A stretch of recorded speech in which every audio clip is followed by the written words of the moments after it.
Memphis 901 FC begins its fourth season on home ground tonight. Fresh off its first ever playoff appearance, they face off against fellow playoff qualifier Pittsburgh Riverhounds. It's next.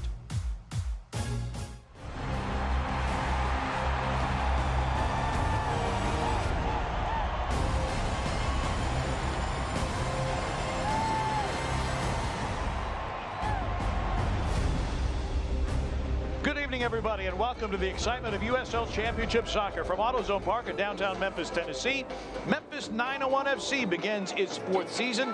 Tonight they take on Pittsburgh Riverhounds.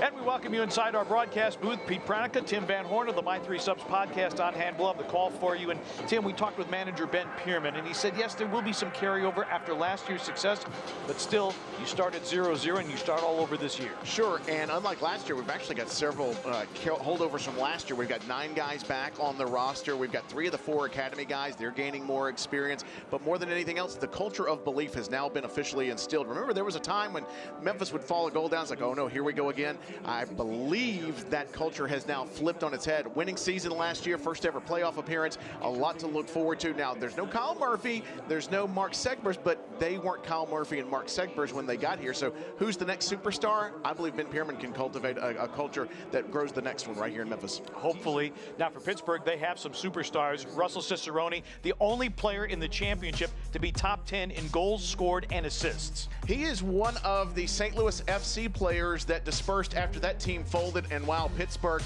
got a deal on him. 16 goals, and he has been nothing but a star for Pittsburgh. And the scary thing is he gets to pair up with Dane Kelly.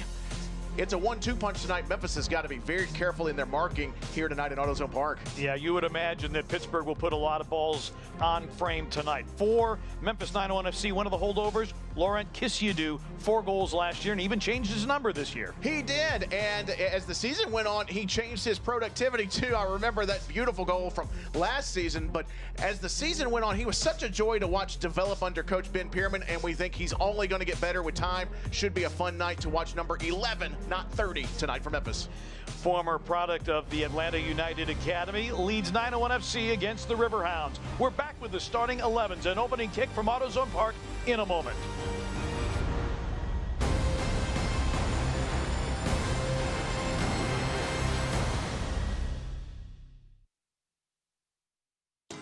The road has taken you lots of places, and AutoNation is proud to know that many of those drivers are happy their road started with us. AutoNation has the most 5-star reviews of all time of any automotive dealer group. With over 500,000 and counting, it's no wonder AutoNation is America's largest and most admired automotive retailer. So visit AutoNation.com now and be our next happy driver. What drives you drives us. AutoNation. Never took us for a canoe family. But when my car insurance rate kept going up, it really was the best option. Sure, we end up being late a little more often. Reverse. But the kids love it. It's over. Don't make me You turn better this. stop, because you're making this worse. Stop. Now that we've found affordable insurance, we're back on solid ground. With a down payment as low as $35, Direct Auto lets you stop compromising and keep driving. Mike Montesi listened to my car wreck nightmare story and said, rest easy. I know how to deal with this. I'm attorney Mike Montesi. When you've been injured in an accident, our job is to get you the maximum payout, and we won't stop until we do. Montesi solved all my money problems and my self-respect was back. I'm just proud Mike's my lawyer. It's easy with Montesi. Just rest easy and get Montesi. One call, that's all. Call 526-2126. The way I get around nowadays is unique. Ever since my car insurance rate increased, I needed to find cheaper ways to get from point A to point B. Goes that one. Nice. But now that I found affordable insurance, I'm back in the driver's seat. With a down payment as low as $35, Direct Auto lets you stop compromising and keep driving. And as per usual, there is a guitar smash, an emphatic smash at that, as Memphis 901 FC continues their tradition of the Pre-match guitar smash. Some changes for 901 FC from last year to this. Graham Smith is added. Reese Buckmaster actually comes back to Memphis. They're very excited about Patrick Segrist and Devin Boyce. And Mark Segbers no longer with the team. Also Dominic Oduro, Dre Fortune. We'll talk more about that as the night goes on. As 901 FC, a lot of goals go away, particularly because of Kyle Murphy. Starting 11s tonight presented by AutoZone. It'll be Chase Vosvik in goal. Formerly of Loyola of Maryland, led the Greyhounds to the NCAA tournament last year. Cicerone and Kelly, 99 goals in his wonderful career. Great look at the new kit for 901 FC. Goodrum and Dodson will be up top. Leston Paul, the captain, in the midfield with Kissyadu, Boyce, and Allen. And you get a look at Bob Lilly, head coach of the Riverhounds, brought to you by XMC Technologies. 5th year with the Riverhounds as he is bundled up, as is Ben Pierman for 901 FC.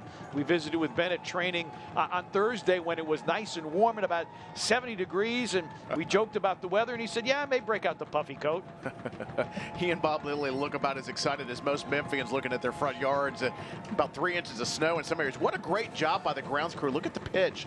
It looks really good, and you know it'll probably take about a good 5 to 10 minutes to see how the ball's going to run tonight, but it looks like for the most part like any other night. So snow gone, let's get after it.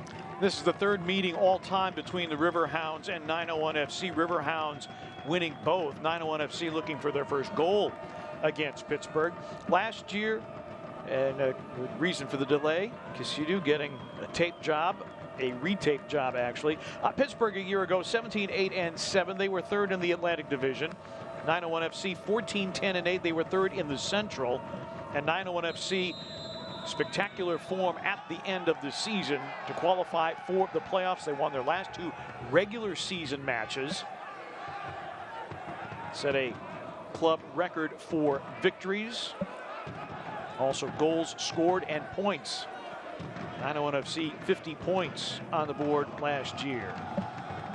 Early touch for Trey Muse, who will be the keeper tonight for 901 FC. John Berner still working his way back into fitness and form after the Achilles injury that derailed his season last year. He was off to a spectacular start, but the Achilles injury and Mark Segbers having to fill in as a backup keeper in a scintillating win over Atlanta United 2. Are my eyes playing tricks on me? Are the dugouts on the opposite side this match? They are, because of all the snow. It was just easier to put them there, rather on the wider side of the field. Ball played centrally to Kissyadu, and now flares it out wide. That's only 4 tonight because of the inclement weather we had here. You alluded to it. Temperatures right around 30 degrees, and Niall Logue going with short sleeves. 901 FC losing possession there. This is Alex Dixon. And Buckmaster with a great tackle, but the foul given. Reese Buckmaster coming back to 901 FC for his 2nd stint with the club. Played with Indy 11 last year.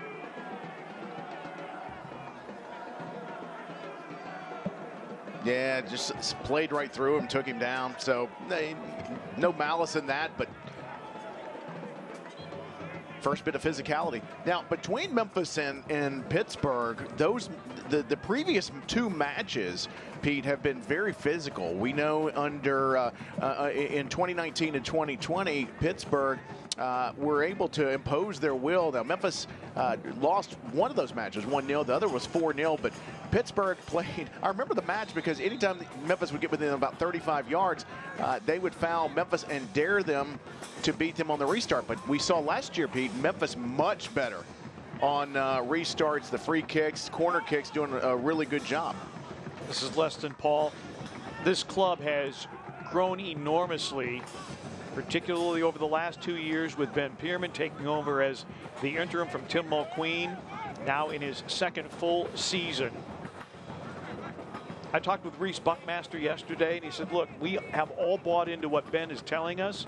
We fully believe in him. We enjoy playing for him. And Reese Buckmaster said, look, we do have a lot of new guys on the club. But we like the way we're going. Here's Dane Kelly, top of the 18.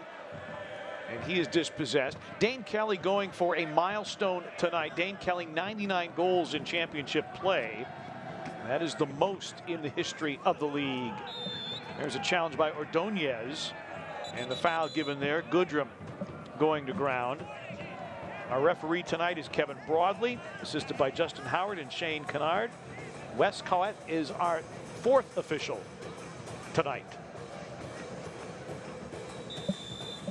This is Jeremy Kelly, 24 years of age, from Prague. And he will take the free kick for 901 FC. Plays it short, less than Paul. Paul serves it into the 18 and headed away. Foot race forward, Jelani Peters winning the race for Riverhounds. Buckmaster winning it in the air for 901.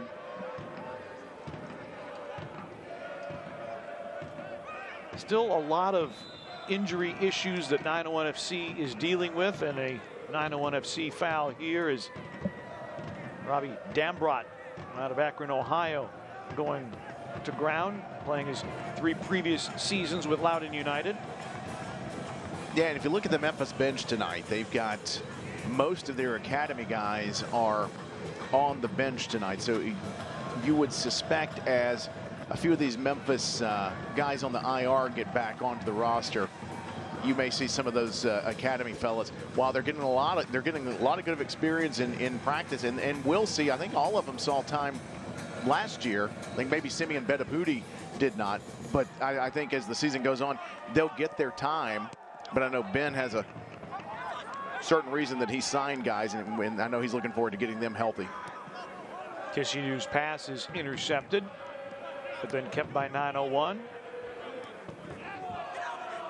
Kishidu battling in the midfield for it. This is won by Dodson. And now Goodrum.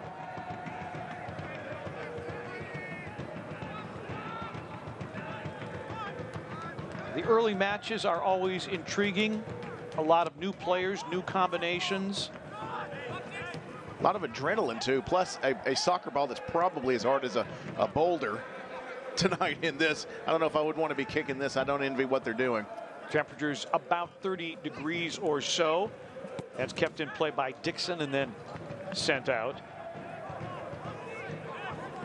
Pittsburgh with a history of success since Lily's arrival, the 3rd most regular season wins in the championship behind Phoenix Rising and Louisville City. I have to tell you, I was afraid of the run that they could have made in the playoffs last year. They got knocked out due to bad luck as COVID. Yeah, they qualified for the playoffs, but COVID taking them out of the playoffs. And 901 FC, a hard-fought playoff loss to Charlotte Independence.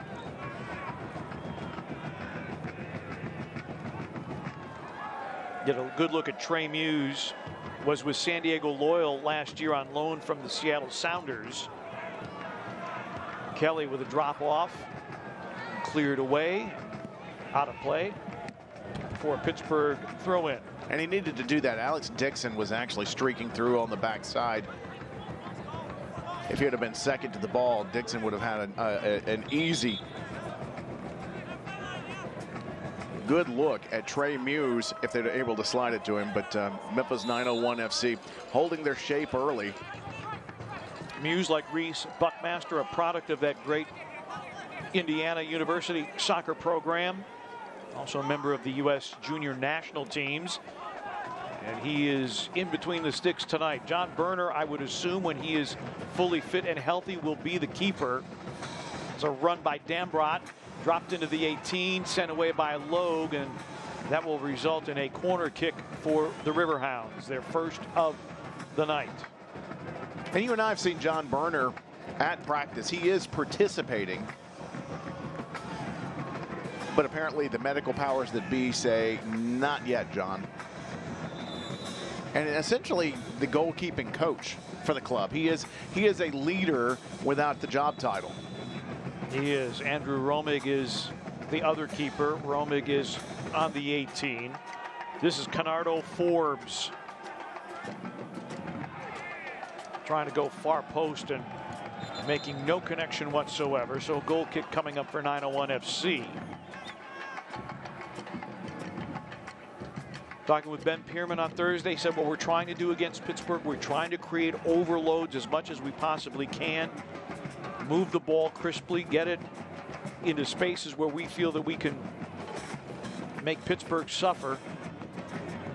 It's hard to believe it's been about 2 years since we've faced them. It just feels like with their physicality and the way that we've morphed into a different team, that this is just the beginning of I think, is a terrific rivalry in the Eastern Conference, which we got to talk about that setup for this year in the USL Championship as we go as well, because it is a different look for the hunt for the playoffs.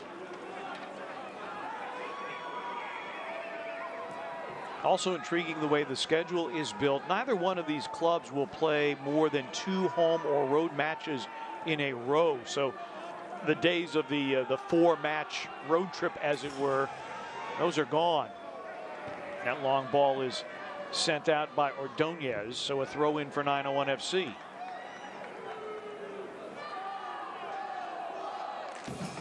It's another new face, Devin Boyce out of St. Louis, and there's Reese Buckmaster on the throw in for 901 FC.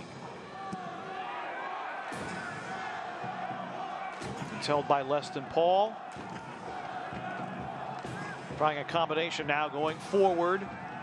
Kisyadu dispossessed momentarily, gets it back, sends it into the 18, but easy for Vosvik to hold on to. Celebrating its 75th anniversary, Select is proud to be the official match ball supplier of the USL Championship. Choose what you play with at www.selectsportamerica.com. Select, League's choice, player's choice.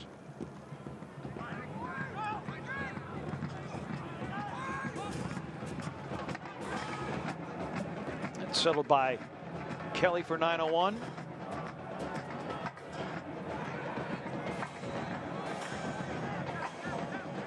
Shane Wheat wearing the number 3 shirt for Pittsburgh.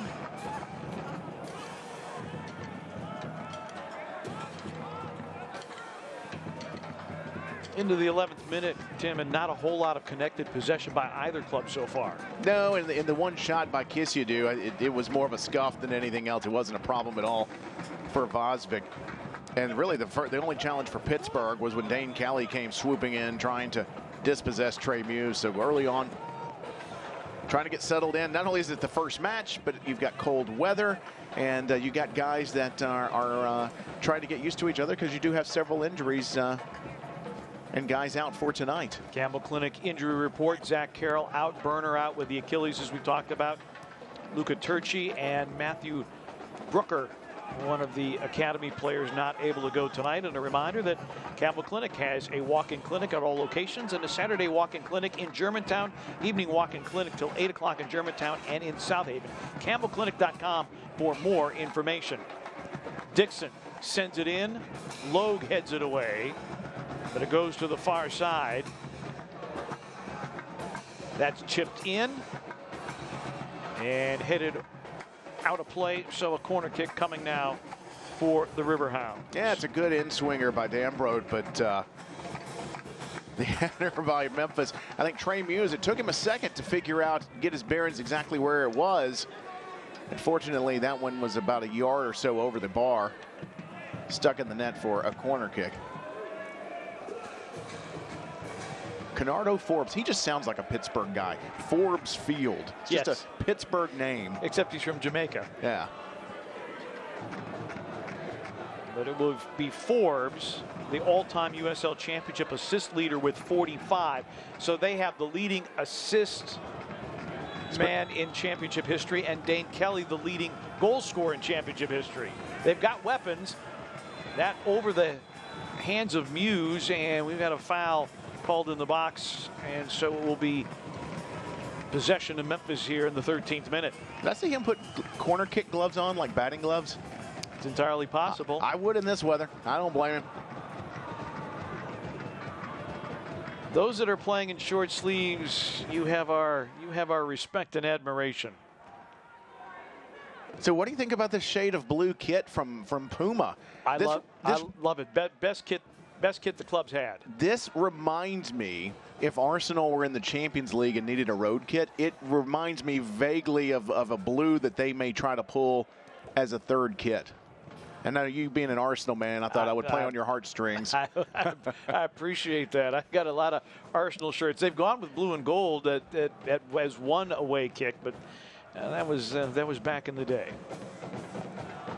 I know you can't reciprocate because I'm a West Ham fan. Well, remember that time they were in the Europa League? Pittsburgh is offside.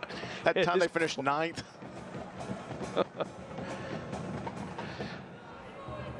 Get a good look at Derek Dotson out of Aurora, Illinois, drafted 8th overall by Orlando City, played his collegiate soccer at Georgetown.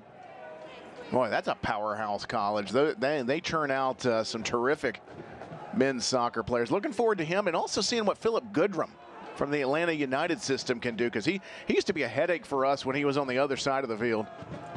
Yeah, played 2 years with Atlanta United too and racked up a half-dozen goals. This is Devin Boyce.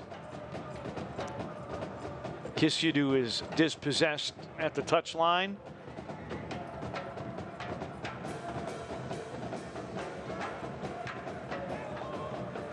And this ball into space, and Dane Kelly, this has danger written all over it. Niall Logue cuts him off and concedes a throw-in, and Niall Logue. Does he want an offside call? Whatever it was, Niall was very adamant about it. This is Dixon. He was so mad he tracked Dane Kelly down from behind. That was good defending to be able to not only catch up to him, but then circle and get a clean kick away for the throw-in. What's the thing about Dane Kelly too? It really only takes a touch or two for him to flip a game on its head. He is a special player and one of the all-time greats in the USL Championship. He's played for several clubs in the championship. He has been productive wherever he has gone. Wheat draws a whistle. Here's Kelly again in space, and Niall Logue able to cut him off. Just a good, strong Irish lad.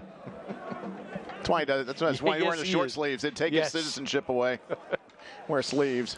Native of Derry, Northern Ireland. And, you know, Tim, we talked about how this club really came on at the back end of the season. And you don't want to put everything on Niall Logue's shoulders, but I think there was a definite level of improvement when he joined the back line, coming over on loan from El Paso Locomotive. And just plays, obviously, with a physicality because of his size, 6'4", 185, but also plays with a fiery spirit that I think was very much infectious. Buckmaster's taken down, and the foul given to the Riverhounds.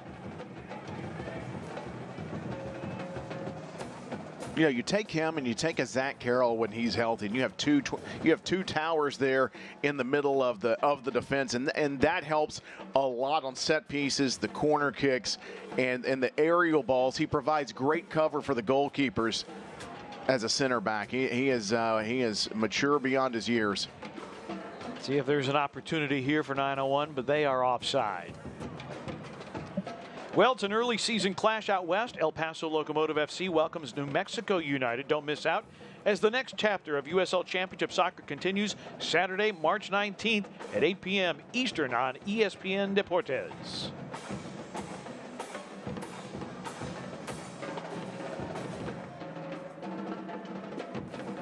These early matches so intriguing again as clubs trying to sort out who they have and those that can coalesce their talent and their form early. So much the advantage. Dixon, good work there by Kelly to dispossess. Kelly assessing options, trying to backheel drop off for Kishidu, but that ends up in a turnover. Dixon has Cicerone on the wing. A drop off for Cicerone. Cicerone enters the 18. Cicerone with a cross and then cleared by 901. And then that's headed out by Wheat. And a throw in for 901. Good read by Reese Buckmaster. Danny Griffin was flashing through the back part of the 18-yard box. He was going to try to latch onto that. Reese again showing why he's one of the smartest players on the club, and glad to have him back. Giveaway by 901. Dambrot. And now trying to get some shape to the offense is Jelani Peters.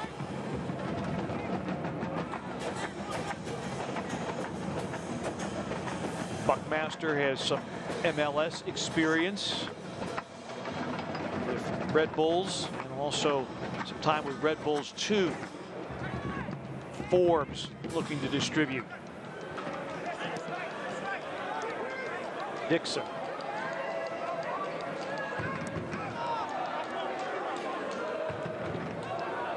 Mark Ibarra wearing the 18 shirt now gives way to Wheat. And Wheat missing the connection, trying to link up with Dane Kelly.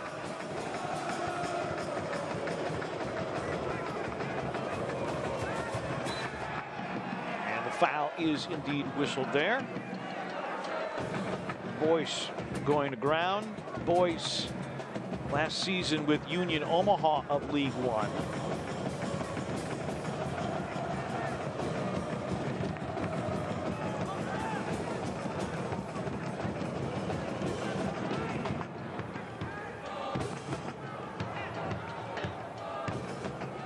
Both teams struggling to find some type of buildup.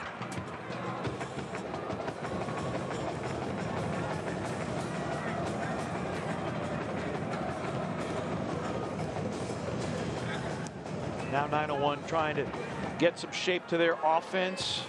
That in the air. Boyce not able to win that duel with Dambrot. And it's out to Pittsburgh. And the Memphis foul given there. Memphis will visit Pittsburgh on August the 13th. These two teams will meet twice this year. They haven't met the last couple of years thanks to COVID. I think we got our first yellow card of the season. And I can see why. I mean, it was almost a reverse hip toss as you had Pittsburgh actually had a couple of guys down the flank and just trying to stop the counterattack. Memphis trying to get numbers back, but decided rather to just stop play right there. And Graham Smith is the first one to go in the book tonight.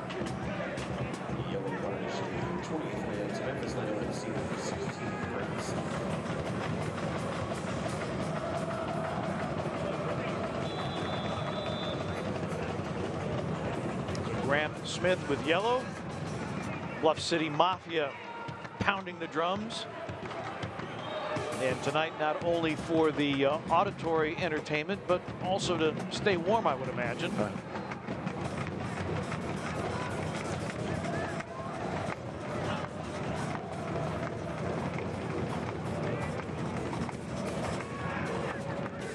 It's a St. Patty's Day parade on Beale today, right? Yes, there was. There were beads and remnants of potatoes and vegetables that you would use in Irish stew strewn about Beale Street as I walked in here, and that shot off the post.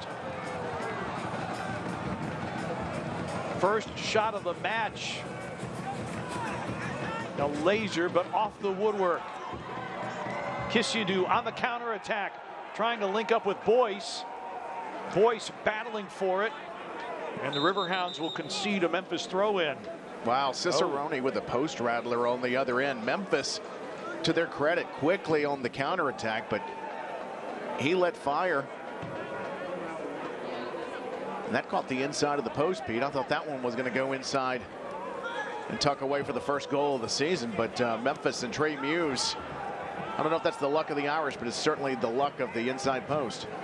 Well, he certainly owes that post a kiss. A fortunate turn of events for 901 FC. Cicerone gave that a good ride. Niall Logue running this one down against Conardo Forbes. And that's out for a Pittsburgh throw-in. Cicerone's been a thorn in Memphis' side since season one. When he was with St. Louis, he was terrific up top with Kyle Gregg. And then as he now is with Pittsburgh, this is our first look at him in a Riverhounds kit.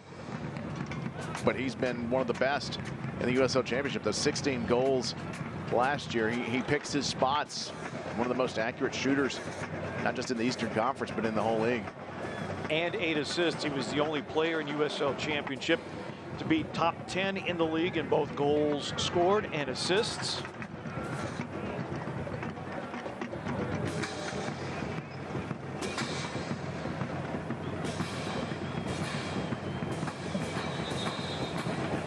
Fourth official, Wes Coetz, has back it up. You don't get an extra 5 yards. He's working the gum tonight, too. Mark, tonight's fourth official.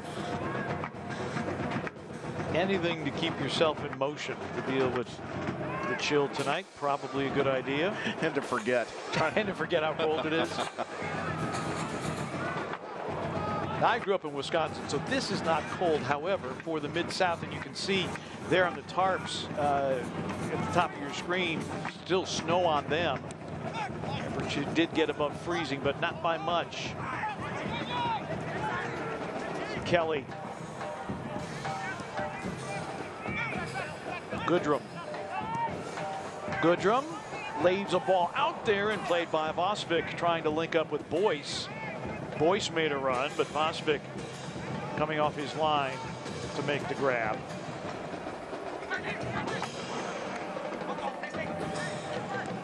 About a quarter of the way through the match. Would it be fair to say the ball is running fairly normally, despite the snow that had to be cleared off? Yeah, the pitch looks to be in excellent shape, and I don't see the ball taking funny bounces or any change in speed, frankly. Here comes Pittsburgh. Pittsburgh with an opportunity. This is laid off for Dambrot. Sends it in, was trying to hit Dane Kelly.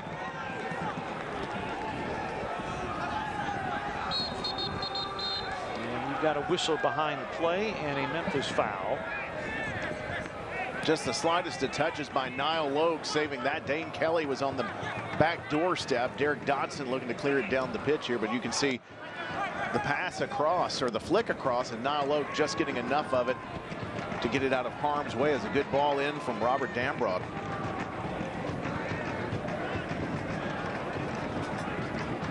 So Pittsburgh, a couple of decent chances here in the first quarter of the game. I talked with Leston Paul before the match about the pitch, and I asked him about the cleats and how would this affect what you choose to wear, because most guys will have 2 sets of cleats. You've got the hard ground and soft ground, and he said, if it had been just rain and only rain, maybe they go with the longer studs on the cleats, but tonight he says, most of the guys are probably, since it was snow and it was cleared off, probably go with the regular studs if they can. And another Memphis foul here. Did you see our crack production team made sure they showed Leston Paul's feet while we were talking about that? They did. If there's not an Emmy in that, I don't know what we need to do. Crew is in mid-season form. Ron Guidry working the camera down there in the hoodie, trying to stay warm. Got us the shot. There you go, Ron. Tip of the cap to our production crew, working in interesting conditions tonight, certainly very un-Memphis-like. And then once we get into June, July, and August, it'll be 95 and 85% humidity. Dambrot on the throw-in. Cicerone. Jorts are still banned, though, right? Yes. In the press box? Absolutely. Yeah, those guys they're earning their supper and then some tonight. On a scaffold in 30-degree weather. You got to love those guys. Thank you for all you do. Pittsburgh in possession. They played 6 preseason matches, went 5-0-1. The only draw was against Louisville City. Dambrot is taking an awfully long time with these throw-ins. And he'll get an opportunity to do it again. Dane Kelly had 4 goals in the preseason. Cicerone had 3. Look at this. They scored 20 goals in the 6 preseason matches. 901 FC playing the University of Memphis last weekend here at AutoZone Park.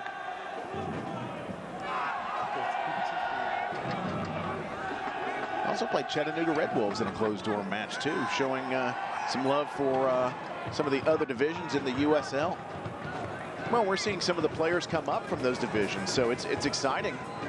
And it's a chance for these guys to see, hey, listen, you do the job, you've got bigger opportunities ahead in the USL.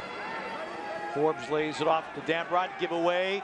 Buckmaster, takedown in the box, and a point to the spot. Penalty awarded to 901 FC. I'll be interested to see what Arturo Ordonez did. Was it the tackle? Did he slide and then did his hand touch the ball, his arm? I'm not sure what he did, but I do like the result. Here's another look at that. Buckmaster with a good penetrating run. Yep, handball. And then tried to cover up by putting his hand on his head. You might as well just raise your hand and say, I'm guilty. So Goodrum looks to be taking the penalty, and oh, that's why. Oh my. Ordonez cut on his head.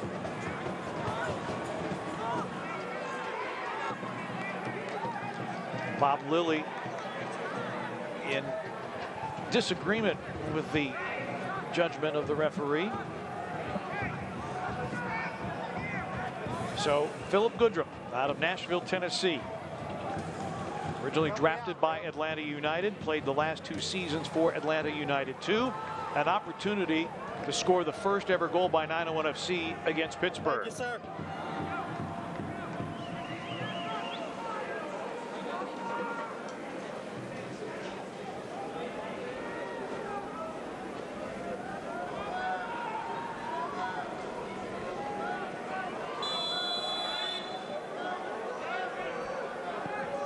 And it's saved.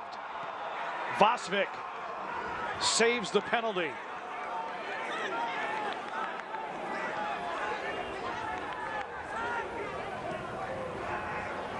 Memphis back at it quickly here.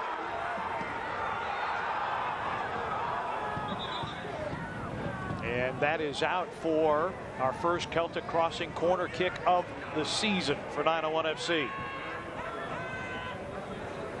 He tried to go down the middle, didn't he? He did try to go down the middle.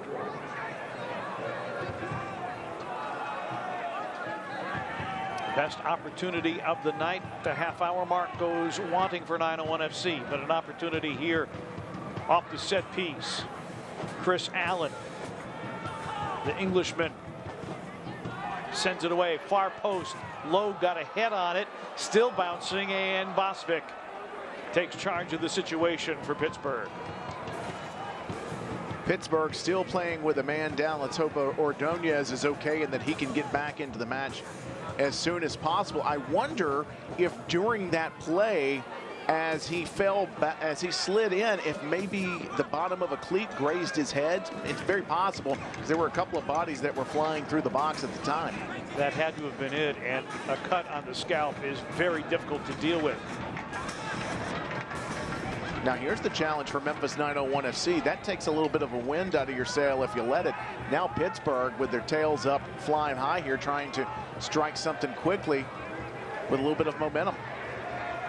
Forbes with the cross, and that's headed over the bar. Didn't miss by much. Good opportunity by Pittsburgh.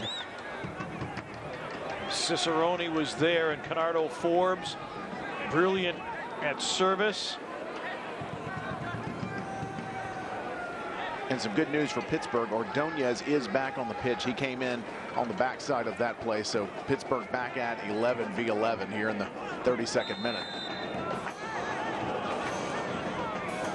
Memphis foul given here. Fans, don't miss a minute of the action in 2022. Whether your club is on the road or at home, catch nearly every second of USL Championship action on ESPN Plus, home to the USL, MLS, La Liga, the Bundesliga, UFC, and more. Sign up today at plus.espn.com.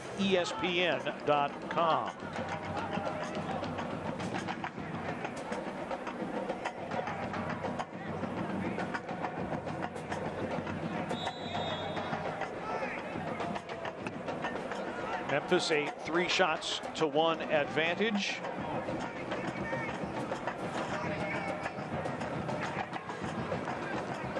Niall Logue for 901. Pittsburgh winning the ball in the air. Forbes pushed down and a play on. Leston Paul along the touchline. And there's a foul. Danny Griffin committing the foul for Pittsburgh. A bit of that vaunted Pittsburgh physicality. We haven't called Kisyadu's name very much at all here in the first half. They've kept him awfully quiet. He had the first shot from Memphis early on from about 25 yards out that didn't amount to much, but since then he's been quiet. They'd love to get him more involved here. Got a touch there, trying to link up with Dotson, but not able to do that. Danny Griffin back the other way. This played forward, trying to link with Danny Kelly, and a yellow card coming out here. And I believe that's his second card. I think he's gone. Yep, and now 901 FC is going to have to play with 10 as Graham Smith, his second yellow, and a red card ejection.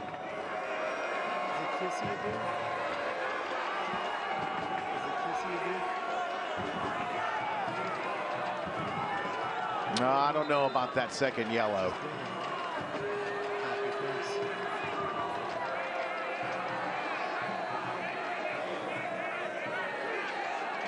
So Graham Smith's 901 FC debut, an abbreviated one. Cicerone being tended to. Is there a chance we can get another look at that? You know, this is going to change the game, I think, significantly, because you've lost one of your center backs, and you still got 55 minutes. Thanks. Here we go. Maybe foot-on-foot contact, but Graham Smith looks like he was pulling out of the challenge. Yeah. Usually FedEx is only the ones that fly this high this time of day, but Cicerone flipping over, and now Pittsburgh, who had been down to 10 men because of an injury, now are up a man for the rest of the match after the second yellow card for Graham Smith.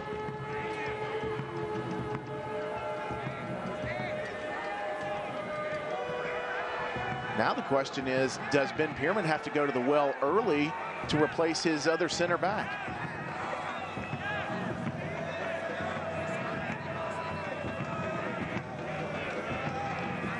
Not a good last 5 minutes for Memphis 901 FC. A penalty saved on one end and a second yellow on the other. Forbes. Now Kisyadu on it. And Kisyadu goes down.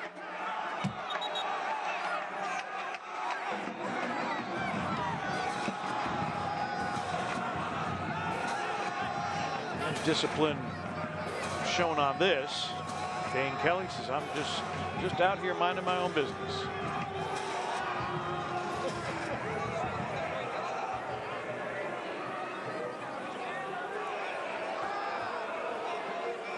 Not unlike what we saw with Graham Smith a moment ago.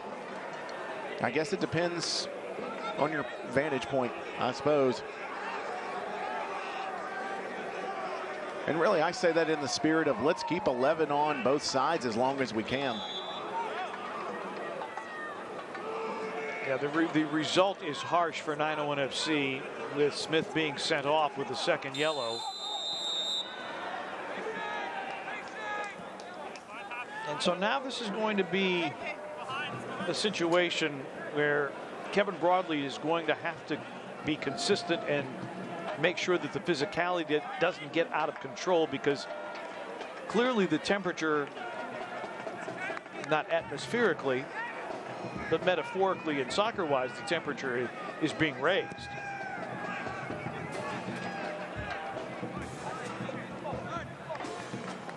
Now for the interim, it looks like you've got down the wing for Memphis, you've got Jeremy Kelly, you've got Logan Buckmaster as your center backs. And 901 FC gives it away. That's a terrible ball by Cicerone, yes, giving it right back to Memphis. He had Memphis on the ropes. Yeah, Cicerone really bails Memphis out there. So now you've got Kelly, you've got Logue, Buckmaster, and Boyce playing as close as you can call a back four at this point. You've got Boyce and Kelly that are running up and down the sidelines. They'll play as the wing backs or the full backs in this modified lineup.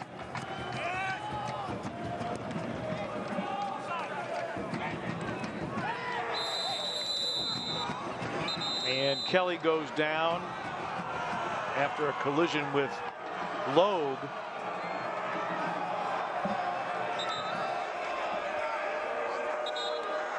And I believe Nile will get hit with yellow.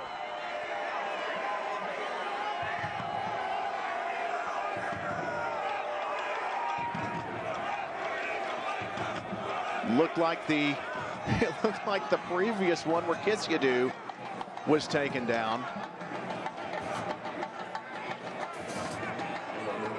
I saw Kevin Broadley wave Loeb over, and finally now we do get confirmation that it is yellow, and Dane Kelly back into the mix. I think if this keeps up, we can pretty much count on Ben Pierman going into the books at some point too. This has got to be frustrating for Memphis.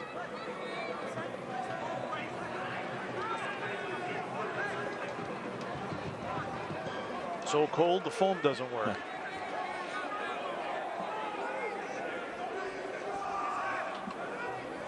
Ben Pierman gritting his teeth over the recent turn of events.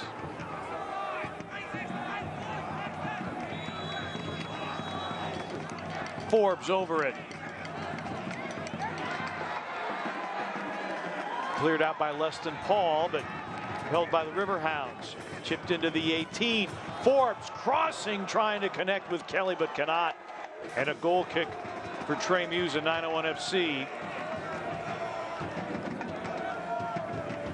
Strong punch out by Trey Muse. Pittsburgh, though, able to keep Memphis from clearing, and then the volley by Forbes was terrific across the box. Oftentimes you'll see that end up in the 15th row behind the goal, but that was on point. Pittsburgh continuing to slowly ratchet up pressure on Memphis. They've been able to repel it so far, but down a man, how long can you go? I think it's a moral victory for Memphis if they can hang on through this and Miller Lite stoppage time in the first half.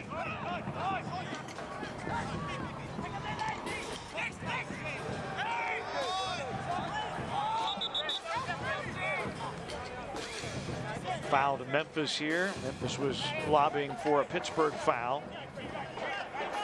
Dixon to restart. Yes, you're right, Tim. It would be a moral victory if this is level at 0 going into the team rooms.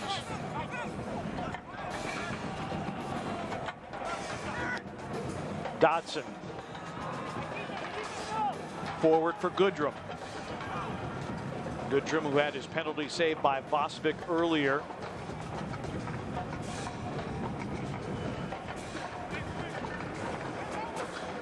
There's the bandage job that was done on Ordonez.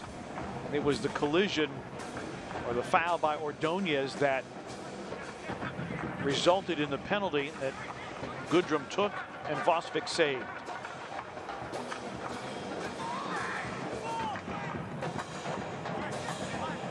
Settled by Cicerone. Dixon. Kelly is back. Buckmaster. Well played defensively, but Loeb can't keep it in play.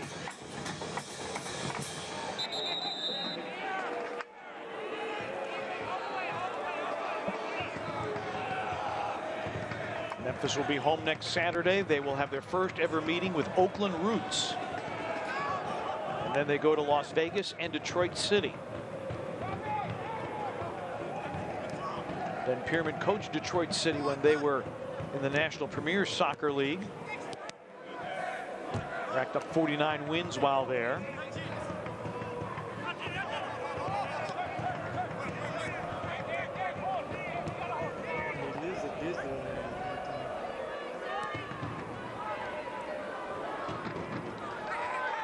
Leston Paul with the takeaway.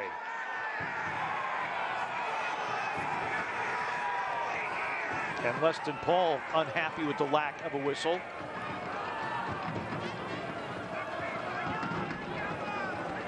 Kelly takes down Buckmaster. And the foul is rightly given there.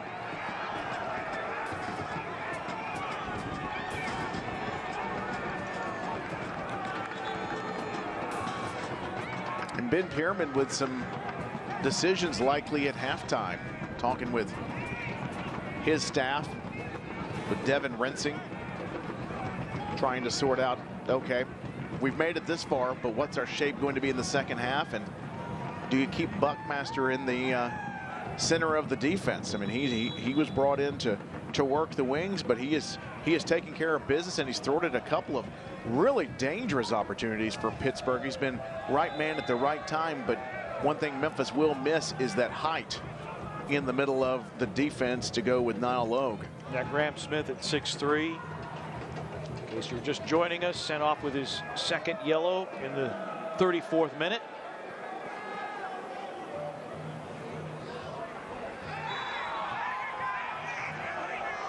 And now Leston Paul draws a foul and smiles all around. He's just an anvil, isn't he? I mean, he just gets whacked and hammered and just gets up and comes back for more. He is one of the linchpins of this club. And so a free kick opportunity here for 901 FC as we approach the end of the first half. Well, if they could steal one before the halftime whistle, you talk about a big break for Memphis if they could do this. Jeremy Kelly's going to line this one up. Into the 18, can't connect with Logue. Kisidu chases, but fruitlessly so. Or was that off Pittsburgh? It was, apparently.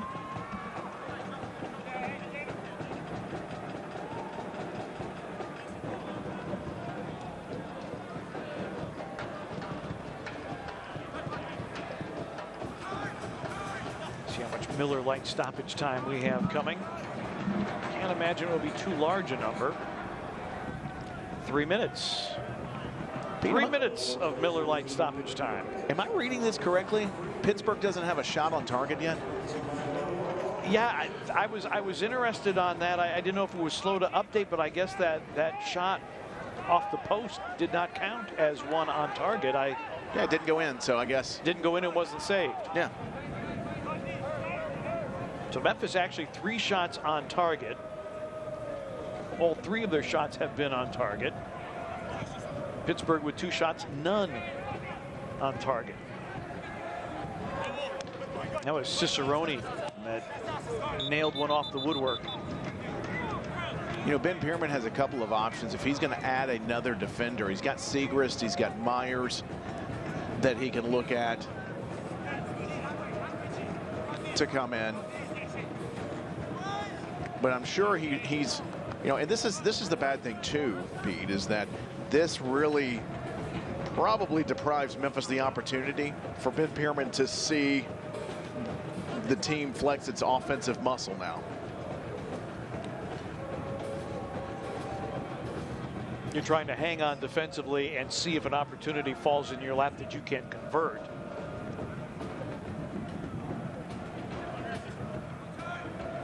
But Memphis did that very well last year. They're a good counterattacking team with 11. And that saved penalty by Vosvik off the boot of Goodrum now looms particularly large in a 0-0 match as we near halftime. Ordonez conceding a penalty, but Goodrum's attempt was stopped by Vosvik.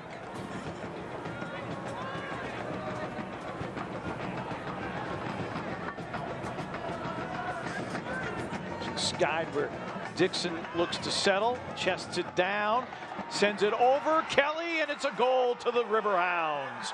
Dane Kelly, his 100th USL Championship goal.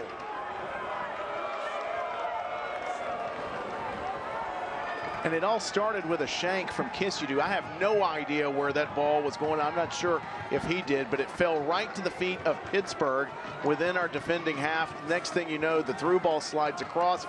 Dane Kelly able to fight through the tackle, and then from just a few yards out, slides that under Trey Muse for a historic goal for Dane Kelly. And Memphis right on the stroke at halftime. Here's the ball through. Just able to fight through. No chance for Trey Muse. Devin Boyce getting muscled off by the USL legend Dane Kelly there. Tough break for Memphis right before the halftime whistle. So in first half stoppage time, 901 FC concedes. And Dane Kelly, the leading goal scorer in championship history, adds to his resume, and he hits the century mark.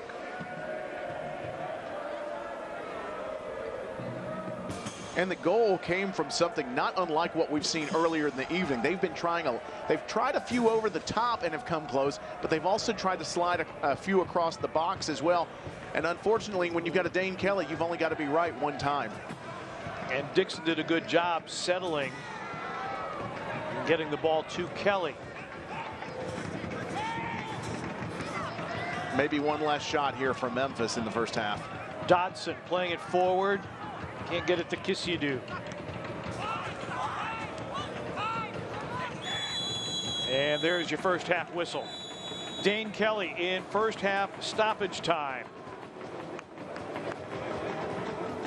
And there's your score line, 1-0 to the Riverhounds. We will be back to AutoZone Park in a moment. Dane Kelly, goal number 100. And the home club down 1-0. Back with our halftime programming in a moment. You're watching Memphis 901 FC Soccer on CW30 and ESPN+.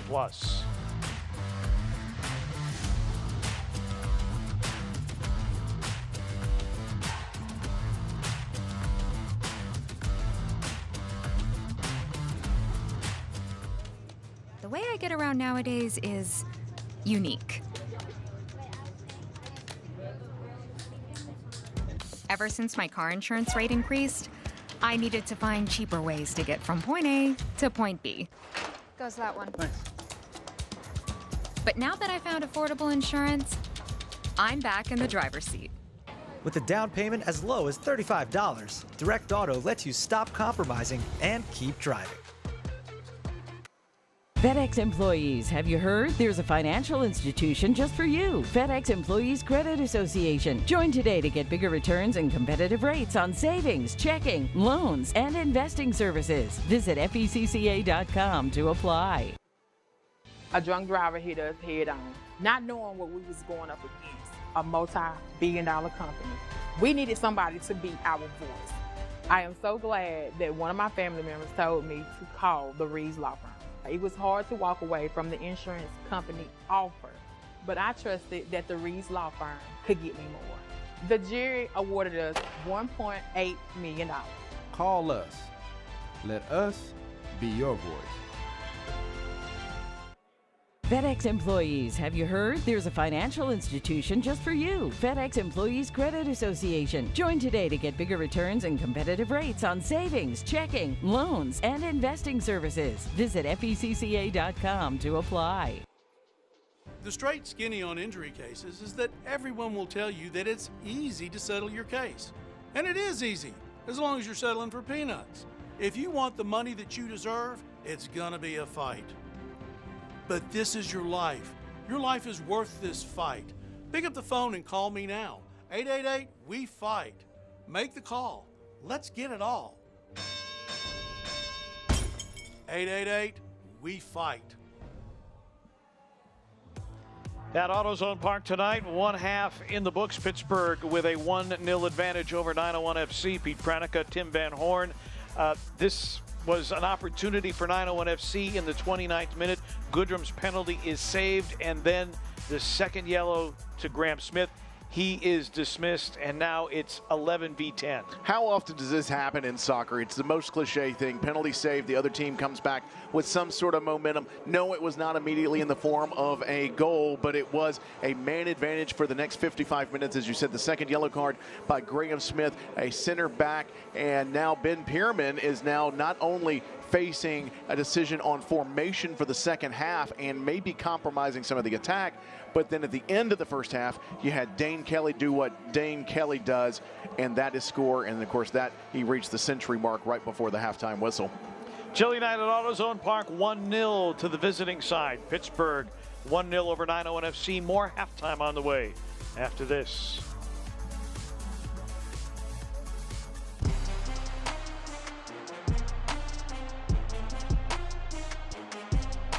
Birmingham. And all the goal scorers getting in on the action today. Legion FC. How about that? Sebastian Doggart from distance, and he drills it! Wow! What a goal!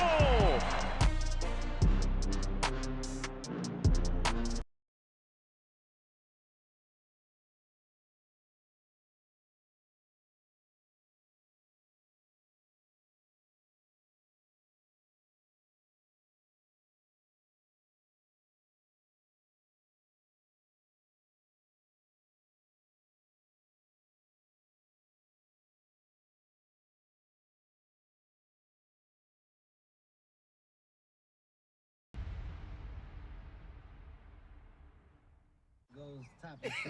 I mean, yeah, that's talking about today's the day where I'm gonna go Yo, topics. roll it down. I am. You don't need a car to listen to Sirius XM. You can listen anywhere. You know that, right? What? Kevin Hart's Laugh Out Loud Radio. Kevin, you could use your phone. What? What? Alexa, play Kevin Hart's Laugh Out Loud Radio on Sirius XM. What? This is how I know you're getting old. I guess that was it. What?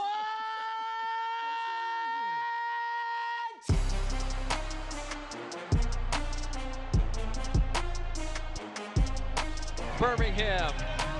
And all the goal scorers getting in on the action today. Legion FC. How about that? Sebastian Doggart from distance, and he drills it! Wow! What a goal!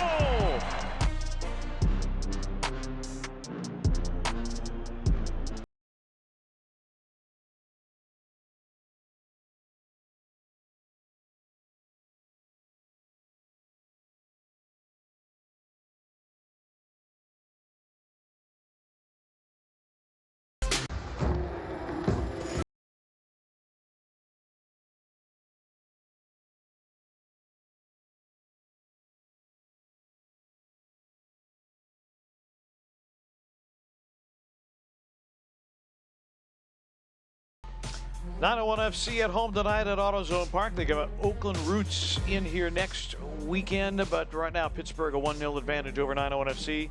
Pete Pranica, Tim Van Horn.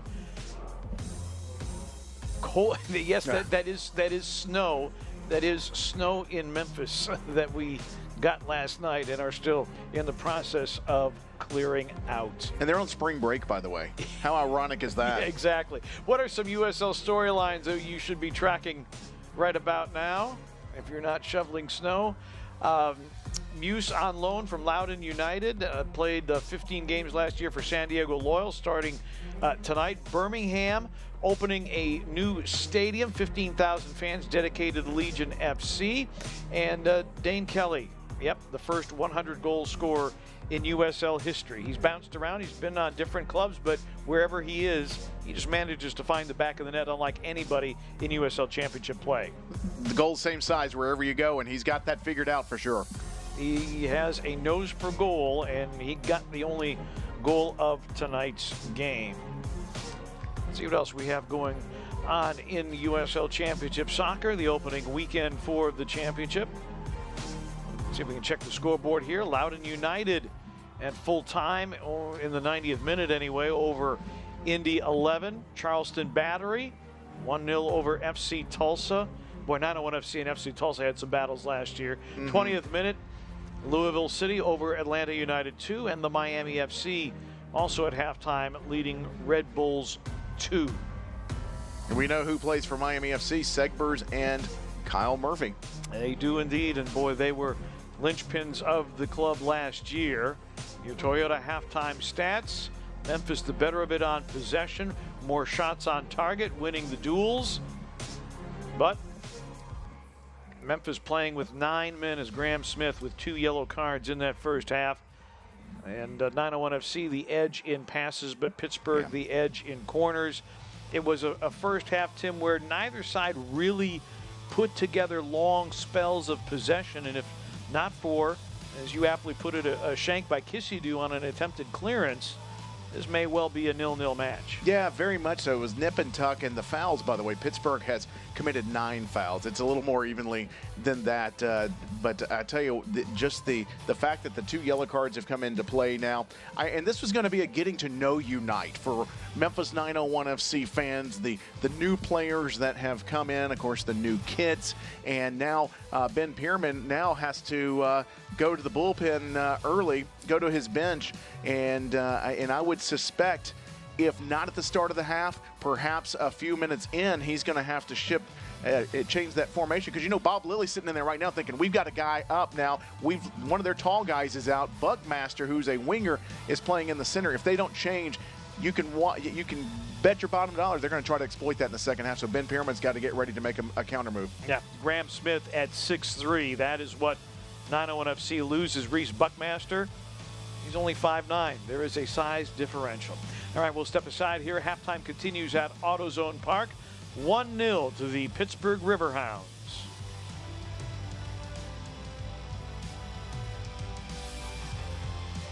What if we just did it ourselves? What if we stopped waiting for anything to change, and instead, we pulled each other up? Hand by hand, dollar by dollar, community by community, toward less worry, more stability, and a better life. What if that was possible? What if there was a bank for the rest of us? Money shouldn't just work for some of us. It should work for all of us. Varo, a bank for all of us. Think premium can't be capable? Think again.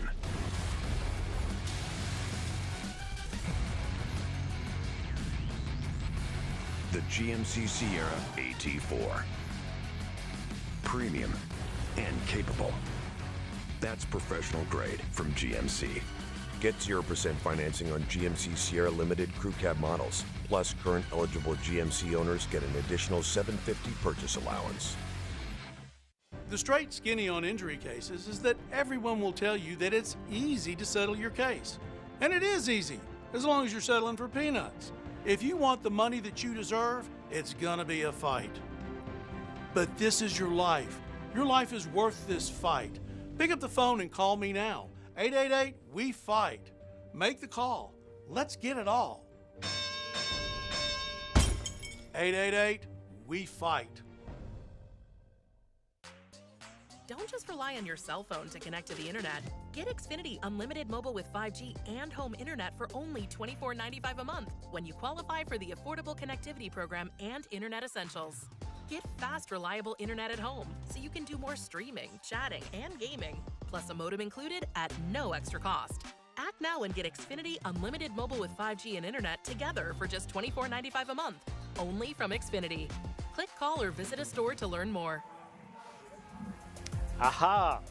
University of Memphis, congratulations to the Tigers winning their conference semifinal game today, and they will go to the conference championship tomorrow, 70-63 to the Memphis Tigers. Memphis 901 FC on the short end of a 1-0 scoreline. Tim Van Horn, let's take a look at some first half highlights. There was a great opportunity for 901 FC, could not get it accomplished. You see early Dane Kelly putting some pressure on as only he can. Cicerone with the laser off the woodwork. And an opportunity here, but again, Chase Vosvik, first-year keeper for the Riverhounds, equal to the task. Again, 901 FC had that opportunity here. Goodrum goes middle and was actually a kick save. And then that one hit it over the bar by Cicerone, who has been vital. And then the setup by Dixon and the 100th goal of his illustrious USL Championship career for Dane Kelly, and that gets us to the 1-0 score line. Look at the assistant coach Devin Rensing over on the sideline. And we bring in our sporting director tonight and get a few words with him and analysis of this this first half. Tough break, Caleb, for the save penalty and then the red card to Graham Smith. How do you compensate in the second half? Yeah, look, I think we just have to understand that now we have to stay compact. What's happened. We know that now the next 45, it's going to be very much a grind moment. Game one, this is what it's about. So as long as we can stay compact, we keep our head, we choose our moments to go forward, and we just don't give away any silly fouls. I think we're still in it. We still have a chance. We're a set piece away. We're another penalty away. So we feel we're still very much in the game. All right, thanks so much for the time and good luck in the second half. Thank you. So the change is Goodrum goes out, and it will be Segrist, Patrick Segrist out of Royal Oak, Michigan, checking in. So will that be a 4-3-2 formation, or maybe they go 4-4-1 and keep the lines evenly? It'll take a couple of minutes, but we'll see how Memphis shakes that out. But I think pretty much no choice for Ben Pierman in that situation, Pete, just simply because you've got to. Well, if you don't have Buckmaster working the wing, you lose some of your offensive threat. You still have some help on the other side with Jeremy Kelly and Devin Boyce. But without Buckmaster working the wing and pushing back on Pittsburgh, Pittsburgh could very easily bury Memphis in their own half of the pitch. We're talking with Caleb Sewell. He's the assistant sporting director for 901 FC. And we are underway here in the second half. Just checking Twitter during halftime. Dave Johnson, the longtime and talented voice of DC United, also does the Washington Wizards on radio. Says he's on the road and he is watching. So, Dave, we appreciate you checking out 901 FC. Well, Dave probably knows a little bit about Kerry Talley, and Kerry's son is on the bench tonight. And Kerry, of course, played with DC United, and Max Talley, one of the academy guys. Exactly. Out there tonight on the bench, number 88. Max Talley in his second season with Memphis, signing an academy deal last June. Playing with Germantown Legends and their program.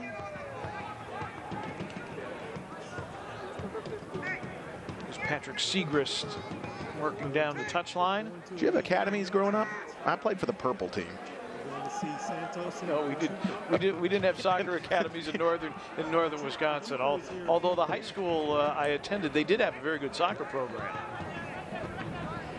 We had a rivalry with Old Gold. I kid you not. They were called Old Gold. Kissyadoo trying to work against Wheat. We mentioned in the first half, we've got Memphis fans are looking to see Kissyadoo work some of the magic that he had last year. His touches, he's had a few. The one critical touch he had tonight actually led to the Pittsburgh goal, and I'm sure he'd love to atone for that. Memphis trying to get on the front foot early second half.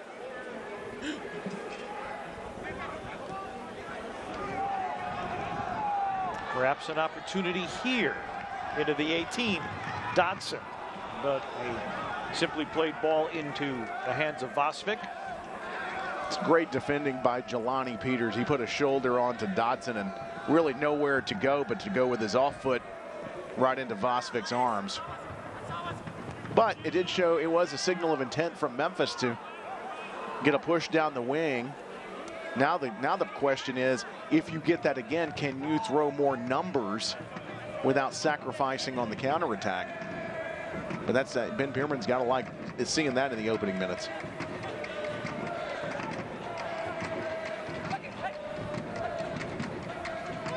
Pittsburgh last year 15-2-3 when they struck first, and Kelly goes down again.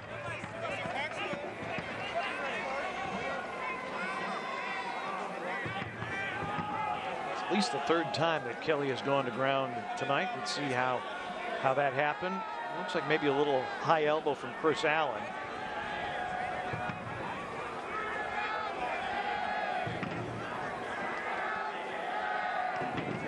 Still down.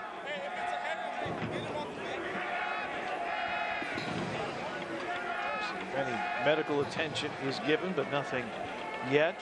Kevin Broadley, our referee tonight, checking with Kelly.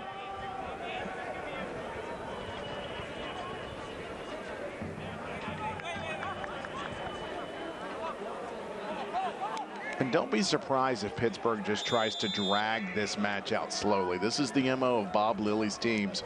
If they can get a lead, they'll make every possession that Pittsburgh have seem like an eternity to Memphis, whether it's slow on the restart, maintain possession, pull it all the way back out, make Memphis not contract, have to chase it and then contract again, try to make them run as much as possible. But Pittsburgh, Bob Lilly is a master at hanging on to a lead. And Ben Pierman is hoping that a counterattack and a little bit of Memphis magic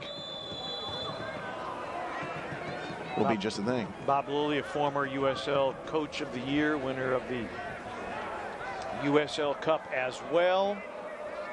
15-2-3 last year when scoring first. And Ben Pierman told us, you look at Pittsburgh, they're top 3 club in the championship. As you get a look at Bob Lilly, played his collegiate soccer at George Mason.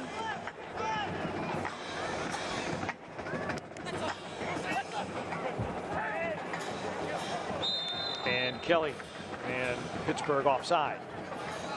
Right now, Lilly and Pittsburgh playing with house money. They are up a man and up a goal. I mean, Bob Lilly, I mean, you see the cast of characters change each year, at least a handful, but the team always seems to very much be molded into his shape. I mean, would it be fair to say, I mean, other than maybe Phoenix and Louisville, I mean, maybe Bob Lilly it would maybe be among your top 3 coaches over the last 3 to 5 seasons in the USL Championship. I mean, they have been consistent and they have been not just road warriors, they've been warriors at home too. Well, those 2 clubs, Phoenix Rising and Louisville City, those are the only 2 that have had more wins in championship play since Lilly has taken over in Pittsburgh. There's another slow restart. Didn't quite like the restart. Oh, nope, got to do it again. And now we've got, is Dane Kelly, is he in a bad way? Is he still hurting from the? Yeah, Kelly is down and crouching down. And this will kill some clock as well. And let's hope that this isn't something of a concussion. And not trying to speculate, but the way he's been holding his head.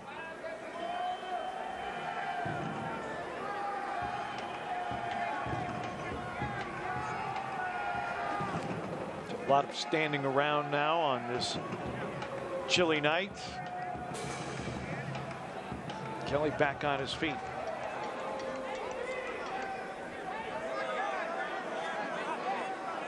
But I think we've played maybe about 90 seconds of soccer here in the first 6.5 minutes. Exactly. Southern College of Optometry is proud to be the official eye doctor of Memphis 901 FC. Almost 7 minutes have elapsed and very little action here as Pittsburgh is trying to see this one out very early.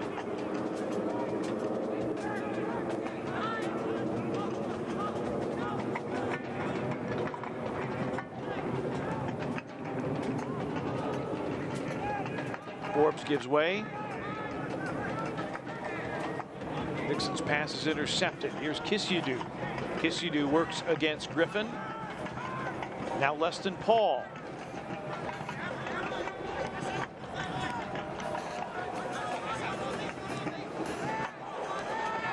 Look, Pittsburgh's going to push 3 ahead on Memphis and force them to move quickly out of their comfort zone out of the back. Going to try to force them to make a move right away. Along the touchline, and that's out. And possession to Memphis. And good to see Ordonez is still in. I know he's taped up from that injury from earlier where he took what was most likely a small gash to the head on the play where he was called for the handball.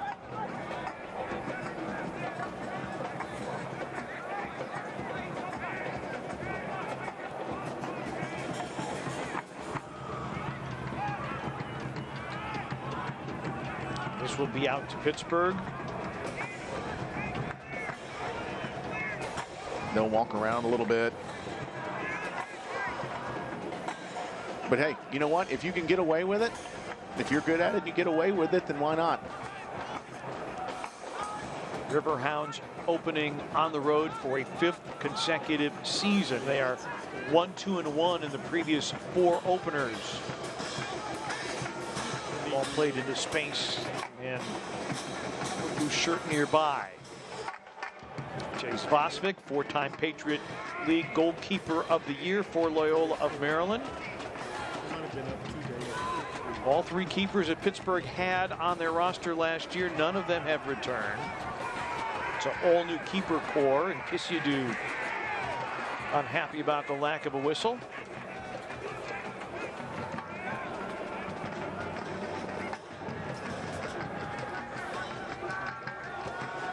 Remember, Danny Vitiello was outstanding between the sticks for them last year, but you know that's what Pittsburgh does, is they'll find next man up. Dambrot got it to his left foot.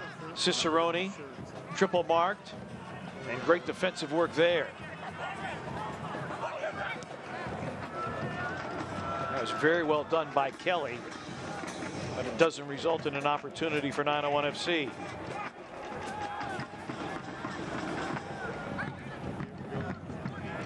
Recap for you, Graham Smith was shown yellow in the 21st minute, a second yellow in the 34th minute. In the intervening time, Goodrum's penalty was saved by Chase Vosvik. And then Dane Kelly, 3 minutes in the first half stoppage time, his 100th career goal.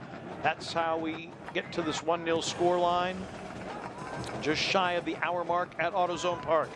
The USL Championship opener for both teams.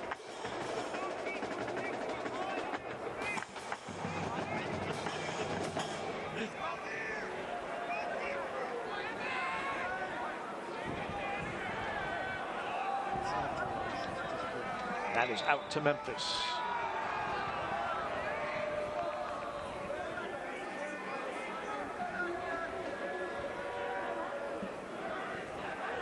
Kissiadou doing a little field work. I'm still amazed the fact that we're playing in the field looks as good as it does after 3 inches of snow and no heating under the pitch.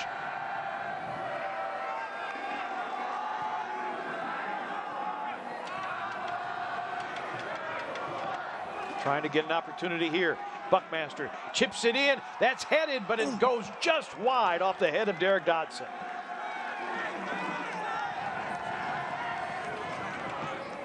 Much better from Memphis 901 FC. Little confusion coming down the left wing as Kissiadou nearly bumped his man off the ball, but there was a nice cross in. Header just not enough oomph and just off frame. Now Kissiadou wants a corner kick. He's not going to get it.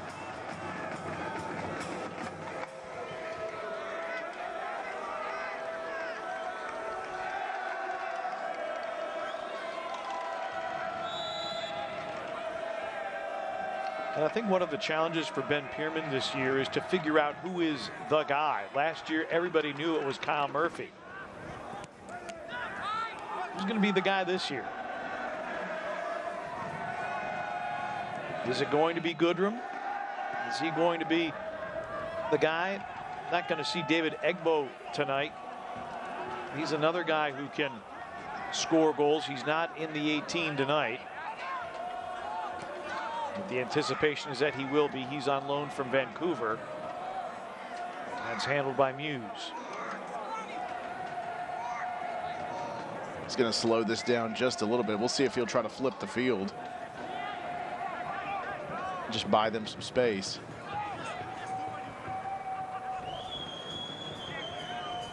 Muse tells him, go long.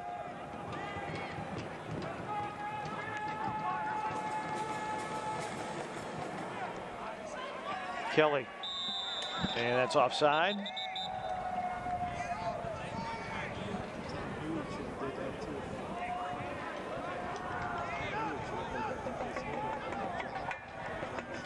So Pittsburgh hasn't picked up the tempo, but they've shown a couple of times that they're still willing. They're going to move forward. We know Pittsburgh has started to pick up a bit more possession here in the second half, but if they squeeze a second one out of this, I know Memphis is at some point going to try to push a little bit more forward. But they've got to be careful, because if Pittsburgh can pick up a second one, that's that's when things can start to get out of hand. So if Memphis can equalize here in the next few minutes, all the better for them.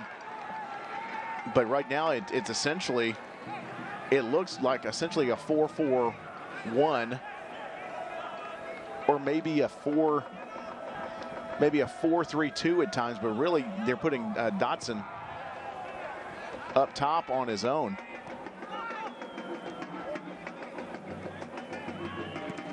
And we're coming up on that 60th minute when oftentimes a lot of managers will start making personnel changes. I think maybe that's out the window for Ben Pierman. Now it's all out of total necessity and not for minutes played. Now he's got to figure out what formation will work for him. I know Dotson's kind of playing the point up top.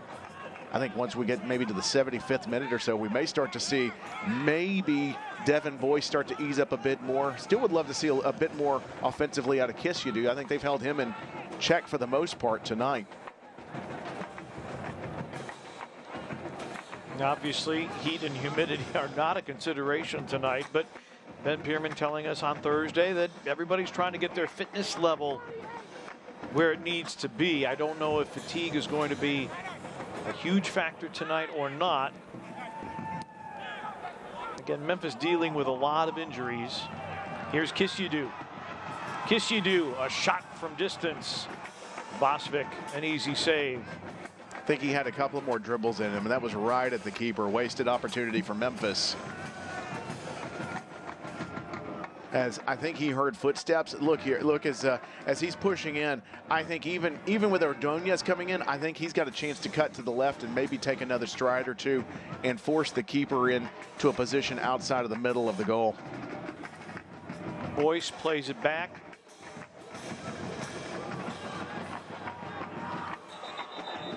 Segris was playing it forward, but Memphis loses possession. You know, you're also missing Zach Carroll due to injury. So he is not available. We'd like to have him on the pitch if at all possible. He has been with this club for multiple years, understands the system, understands the culture, but not available due to injury tonight. We've passed the hour mark at AutoZone Park. Spin away by Kelly. Good work by Kelly. Tracked by Dambrot. Kelly held by Dambrot. Gets by Kelly. Central ball for Leston Paul. Paul settles, tries to distribute, but intercepted by Peters. Played back to Vosvik.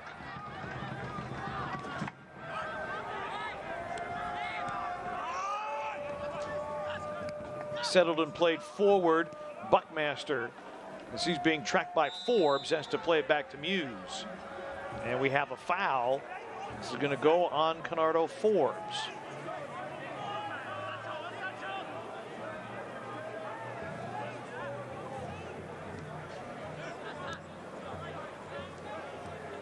Kelly.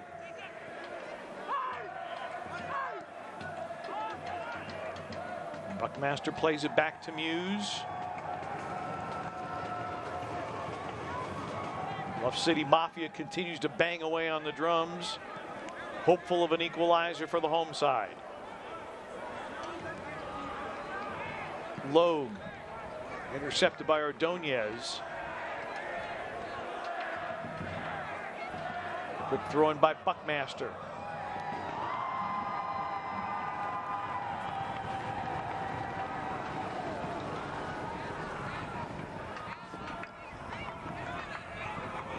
Nothing comes of that sequence, Tim, but I think just a little bit better tempo, a little bit better playing with force by 901 FC in the last half dozen minutes or so. Yeah, I think Memphis has done a good job not only creating the opportunity at the other end of the pitch, but I think they've closed down Pittsburgh a little bit defensively as well. I think they've made each ball a little bit more difficult for them. Dixon starts a run, through ball, great interception by Niall Logue. At a corner flag. It's going to be a corner kick for Pittsburgh.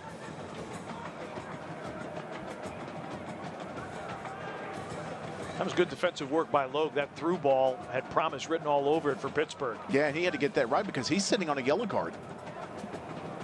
No cards for Pittsburgh. Leston Paul also sitting on a yellow.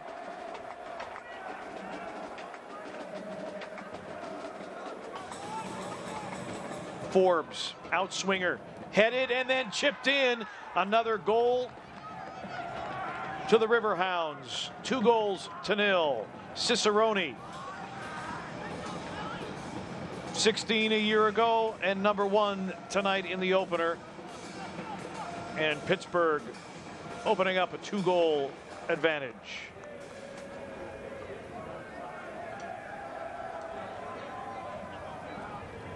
It's a terrific ball in by Forbes. Dane Kelly actually outleapt Niall Logue on this. Here's another look at that. That's a Kelly we can waste no time whatsoever if they're going to attempt to chase this game here.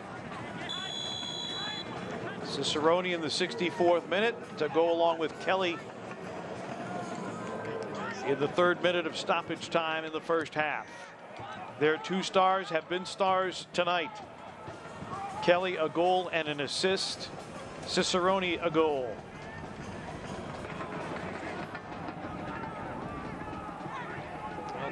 Caleb Sewell, the assistant sporting director, saying, well, we're just a set piece away from equalizing.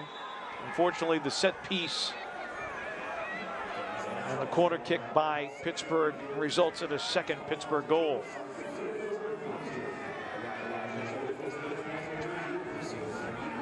Now it looks like we've got another yellow card from Memphis. This one's going to be on Chris Allen.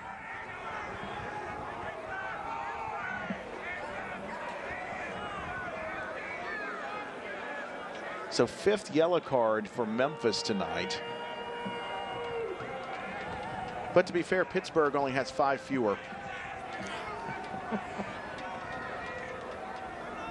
I have to tell you, Ben Pierman has shown some incredible restraint thus far. It is, you know, last year he picked up 3 or 4 at the drop of a hat, but tonight he seems to be, I don't know if his choice of words are different or,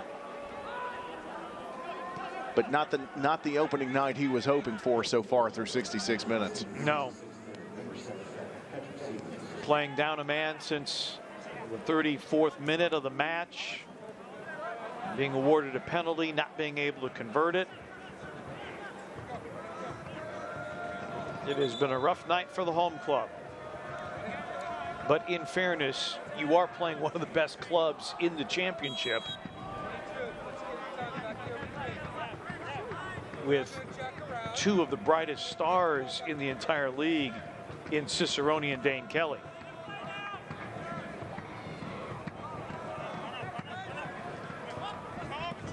Bob Lilly's getting ready to make his first move of the night. He's got at least 2 substitutions on deck. Wouldn't be surprised to see maybe Ordonez come out after sustaining the head injury earlier. And so here we go with Pittsburgh. Looks like Nathan Dos Santos.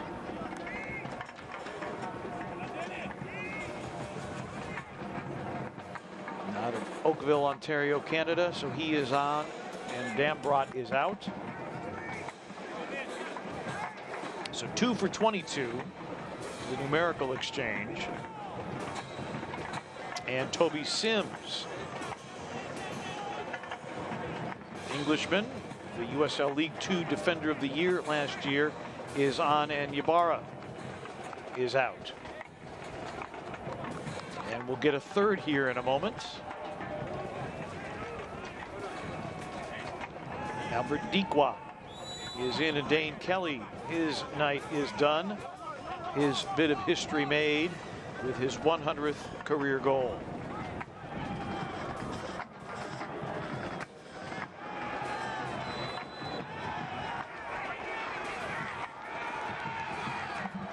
Foul to Pittsburgh here. Some lobbing by Segrist. Not sure if he was lobbing for a Pittsburgh caution.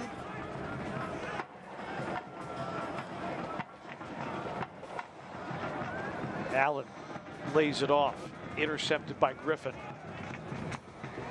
Knotted down by Boyce. Memphis in possession.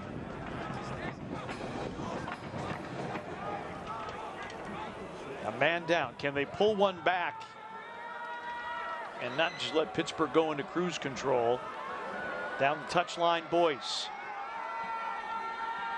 Boyce, physical marking by Ordonez.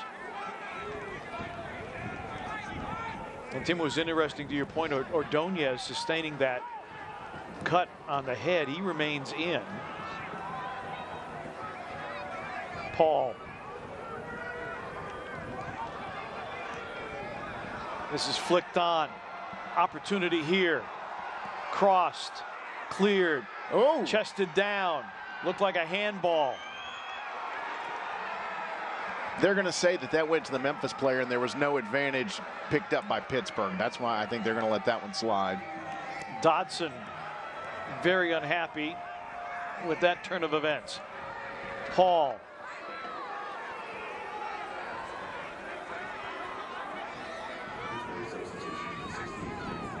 70th minute.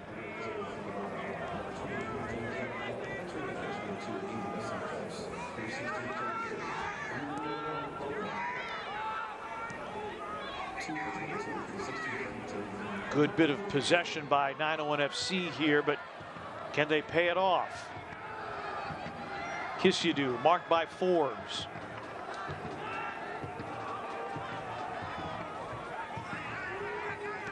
Paul has Buckmaster. Now Pittsburgh, they're morphing. They had 5 on their back line momentarily. Now they've morphed back into a back 4. Had a moment of chaos there, but they recovered very well and forced Memphis all the way back into their defending half. Memphis showing a glimmer of hope here midway through the second half, but Pittsburgh recovering. See if Memphis can keep the pressure on. They look a bit more confident. Down till nil, I don't know if that's going to be enough.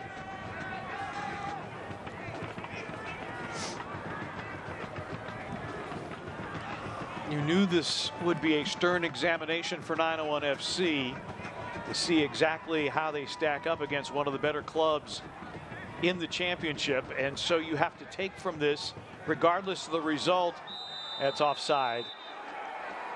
Is this a learning moment for this group? They have had their share of adversity in this match with a saved penalty and a sending off opportunity. Boyce tried to lay it off for Dodson. Wheat defending. And now a Memphis foul.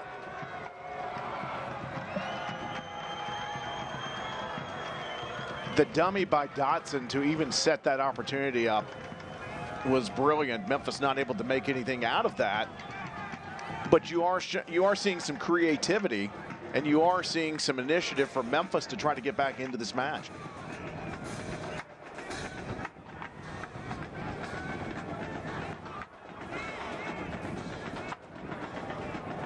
Approaching the final quarter hour at AutoZone Park. It has not been a good night for the home club.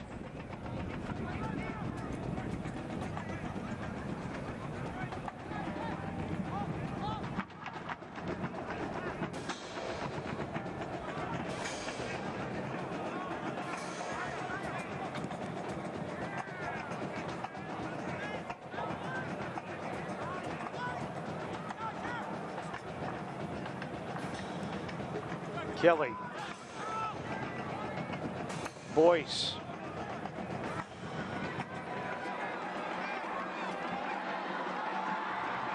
Speedy run here. Segrist lays it off and the shot is right in. Kissyadou, the third time he's had a shot and all of them have been directly at Chase Vosvik. Outside of the penalty, Vosvik has not been challenged. And that was a great sequence, stringing back from the far right side. The fact that Boyce was able to get connected and then switch fields to make the run down the pitch. Memphis had a great opportunity there. And again, you take the extra touch, you work the goalkeeper. Vosvik has had very little. He's been able to stay on his feet the entire night. Memphis has to do better if they're going to get back into this match.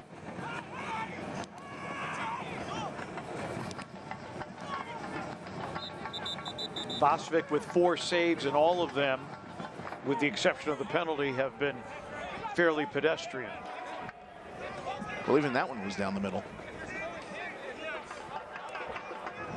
While we have a moment, if you can't watch the match, turn on Sirius XM FC 157, North America's only 24/7 source for engaging soccer talk, including USL All Access Tuesday nights at 7 Eastern, plus your live matches from the USL, MLS, the Premiership, and more, all on Sirius XM FC 157 and the Sirius XM app.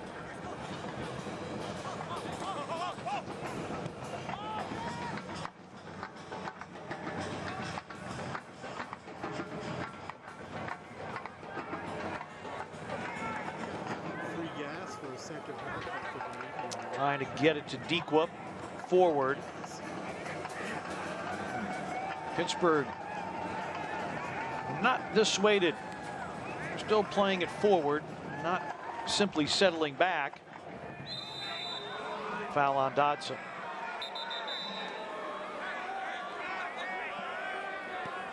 So a free kick opportunity here for Pittsburgh.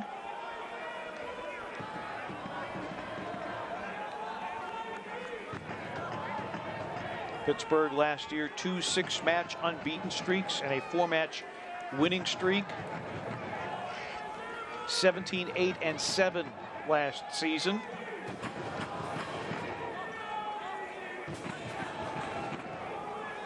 And off on the front foot to start this season. Dixon has Dequa running alongside him. Behind Dequa, he settles and he blasts it home. Dequa makes it 3-0 to Pittsburgh.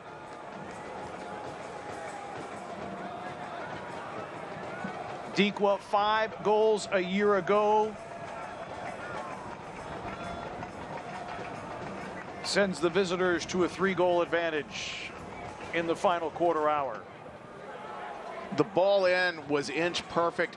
He had time to settle, went back to his right, and then just absolutely buried. I think that ball would have gone into Midtown had there not been a net. Blasted upper 90. Muse, no chance from that distance.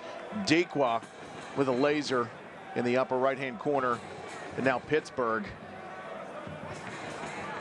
taking the 3-goal lead. And that's going to force another change for Ben Pierman. I think it's going to be it for Leston Paul tonight.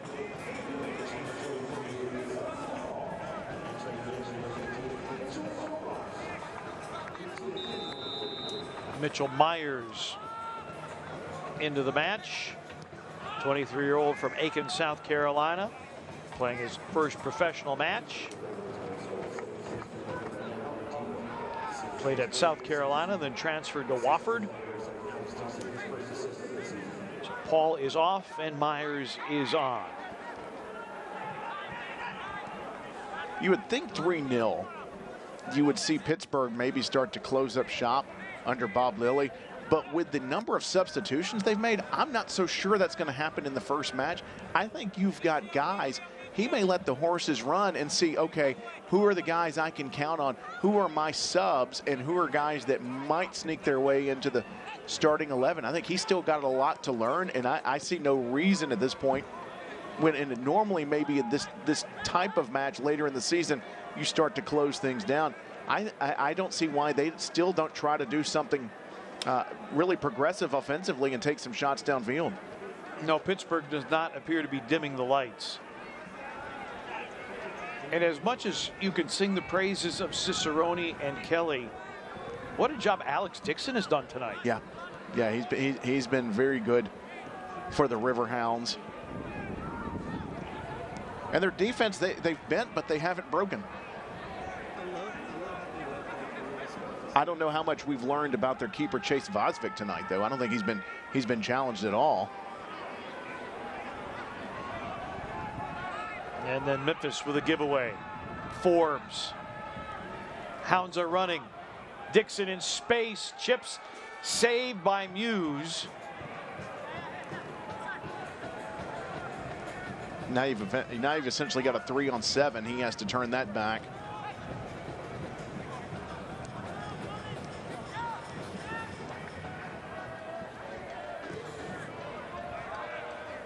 Memphis playing down a man since the 34th minute.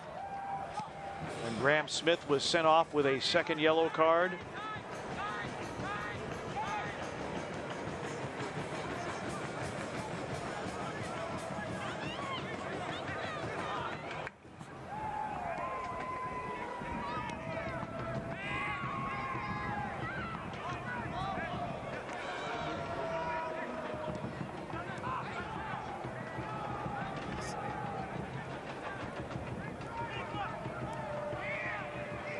Yeah, Pittsburgh has done anything but park the bus.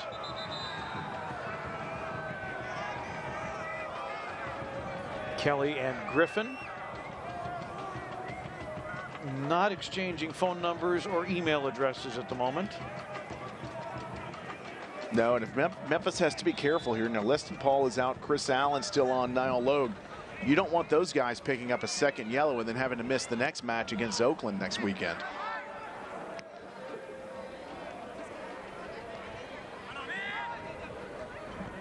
Settled by Boyce.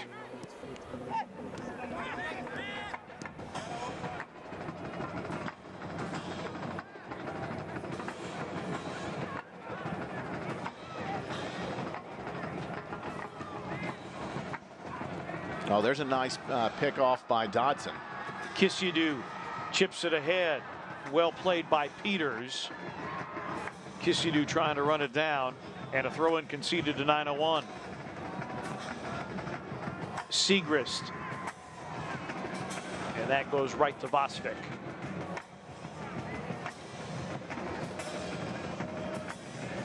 For the Riverhounds, a home opener next Saturday night against Hartford Athletic. Two of their first three matches will be at home. Two of the first three, I beg your pardon, will be on the road. They will travel to Detroit City in 2 weeks. I'm very interested to see what Detroit City does. That's a big leap for them into the USL Championship. Of course, a lot of history with the Pyramid family, with Ben, as you mentioned earlier, in the NPSL. That's going to be an interesting matchup, a homecoming a bit for Ben. Myers sends it in and across the goal mouth. The no connection made there, trying to link with Dodson. But a good attempt by Myers, and one of the better opportunities for 901 FC tonight. Well, and a good ball across, no connection, but just as disappointingly, because of the yellow card, you don't have another attacker to crash the back post, because you can almost just dribble the ball in if you've got the extra person on the back post. And another opportunity missing for Memphis. Now it looks like one of the academy guys gets in. Max Talley is into the match now. Max Talley in his second season. Been playing with Houston High School and winning a state championship. Wearing the number 88 shirt. There's Reese Buckmaster and Niall Lowe.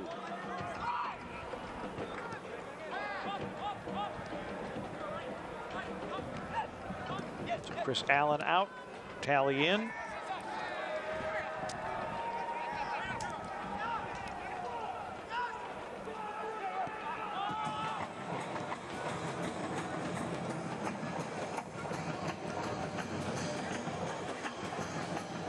There's Talley on the ball.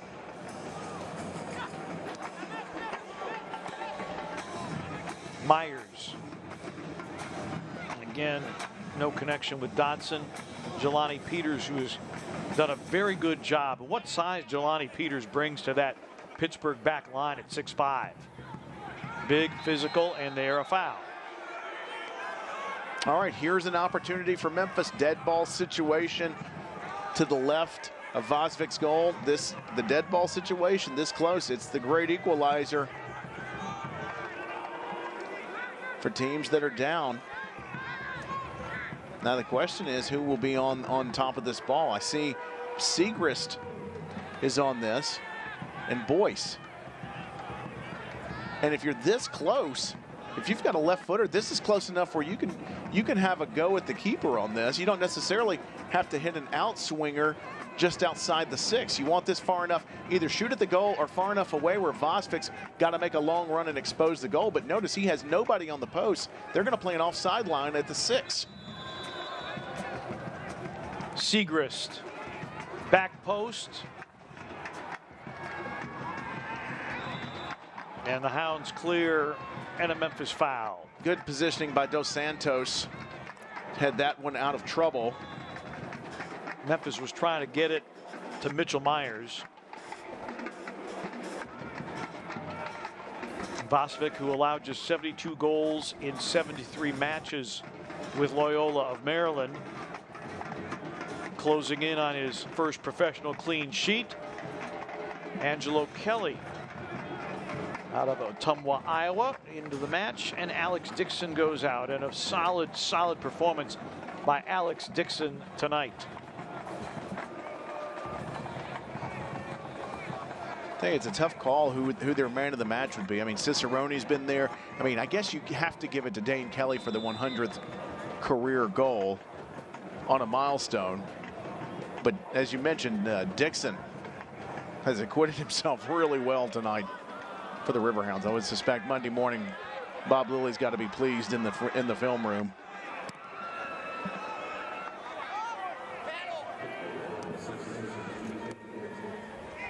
Mikael Williams also coming on. So now all 5 subs for Pittsburgh. Combination here. Dikwa, who had the 3rd goal, not able to find an attacking position. Dos Santos and Forbes. Kelly playing it back. So without a doubt, Bob Lilly got out of this match exactly what he wanted. 3 points, 3 goals. Stars were stars.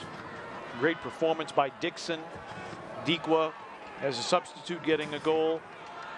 The question is going to be, what does Ben Pierman get out of this match in terms of what did you learn about this side? You're playing one of the best sides in the championship, so what did you learn and what can you take to the training ground? And there's an obvious foul called on Pittsburgh, so another free kick opportunity here. That's a great question, because you've just played 55 minutes in really an uncomfortable situation. You're not on in a fair fight situation, 11 v 11. I think maybe what he would say is, in his mind, he will have seen who's up for the fight, who's not up for the fight, and who competed out there tonight. Another good situation for Memphis. This all started back outside the 18 when Max Talley was able to fight through a challenge. They worked it down for this opportunity. Kelly curls in, punched up by Vosvik. The rebound laced by Segrist, but that is denied as well. Segrist working against Griffin on the byline, and it will be a goal kick for Pittsburgh with not much left in this one.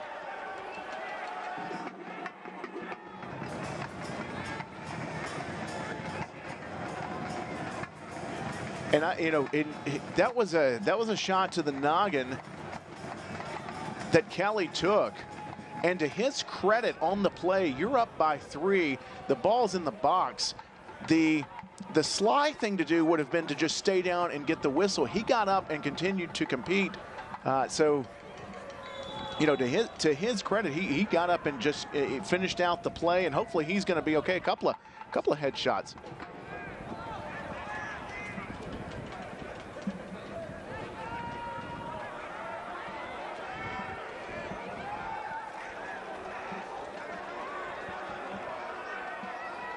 Some good work down low by Memphis, an opportunity here. If you're looking at maybe who might be your best for Memphis tonight, and I know that's tough with a 3-0 deficit, I would probably say when it comes to creativity and some opportunities, and I would think maybe Derek Dodson might be your guy tonight, because he's been all over the place. He's been left on an island and still getting some touches here in the second half, and I think he will be one of the ones that maybe Ben Pierman looks at as like, okay, we were down, but still fighting the good fight all the way through the end of the match. Some good work by Wheat along the sideline to get that past Boyce. Memphis gets the throw, but still out of danger. So we'll go with Derek Dodson as our man of the match tonight.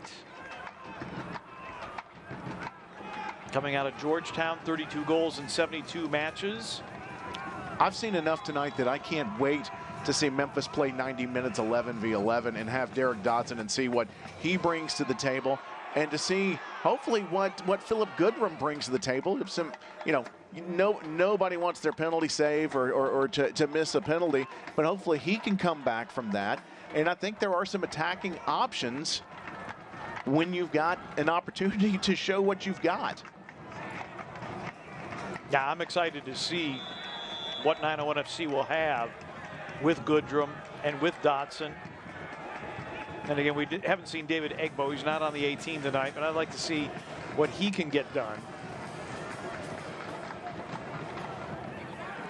And hopefully he'll come off to some applause, because his night is finished. How about this, Pete? I know Memphis is down 3-0. He was an academy player last year, was the one guy that didn't get in. Simeon Betaputi makes his professional debut tonight. Not the scoreline, but this is the kind of a night you'll always remember. Yep. High schooler at Memphis University School. Part of the Regional Olympic Development Program, and a Celtic crossing corner kick as we have 3 minutes of Miller Lite stoppage time added here. How about one for the road right here, Pete? I'm all for it.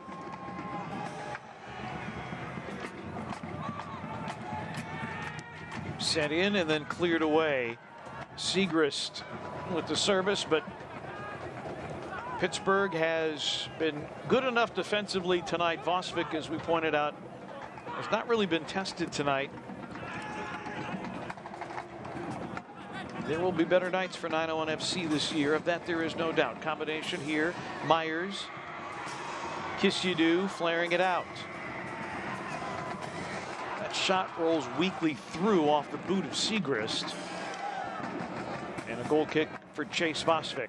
I'm not sure if Betaputi was looking for that to dummy through to someone on the back post, or if that one just got caught underneath his legs. But again, Memphis, even with 10 men, getting at least a look toward the goal. But again, not much has challenged Vosvik tonight.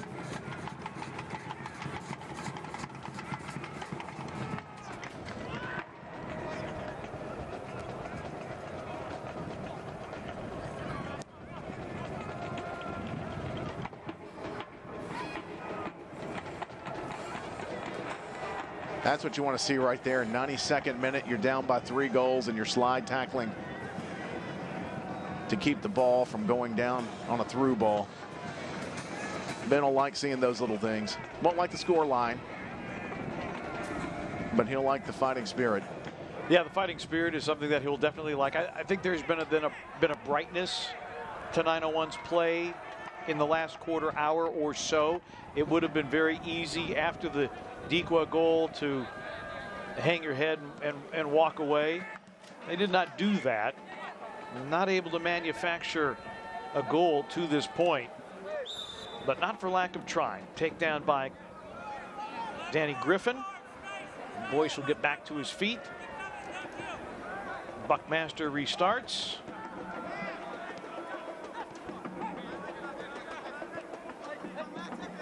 Tally. Trying to link with Betaputi. Swept away. And the seconds beginning to melt away here. Logue. Headed back. Myers. Boyce. Crosses, headed wide. How about those academy boys? Max Tally. Betaputi had an opportunity there, but the header goes wide. Max Tally on the recovery. He's the one that started it on the other end and got it to Boyce. And then Betaputi, solid header, good positioning. Somebody's been listening to coach in practice. Good for him. Betaputi, just 17 years of age. Would have been a wonderful moment for him. But the moments tonight belong to Pittsburgh. 3-0. Full time has been sounded at AutoZone Park. Dane Kelly gets his 100th goal of the season, of the year, it seems, of the season. 100th goal of his illustrious career. And Memphis playing with only 10 for the vast majority of this match. And they fall 3-0. We're back to wrap it up in a moment.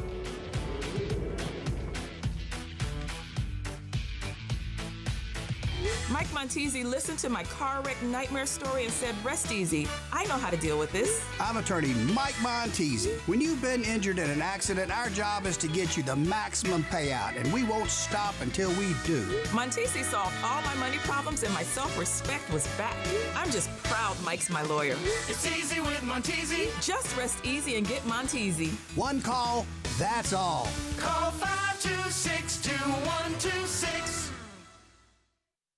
FedEx employees, have you heard? There's a financial institution just for you. FedEx Employees Credit Association. Join today to get bigger returns and competitive rates on savings, checking, loans, and investing services. Visit FECCA.com to apply. The mortgage, car loans, credit cards, medical bills. Are you drowning in mounting debt? The attorneys at Jimmy McElroy and Associates may be able to keep you from losing your house or your car and help you regain financial well-being. Just make the call. Bad things can happen to good people. Call us about your repossessions, your foreclosures, your garnishments. We've helped thousands. We can help you too.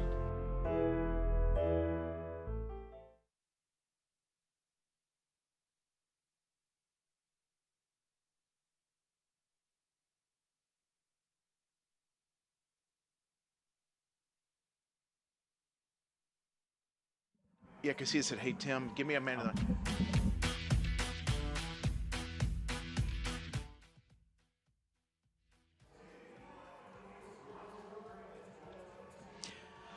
(901) FC, they fall 3-0, but they salute the Bluff City Mafia tonight.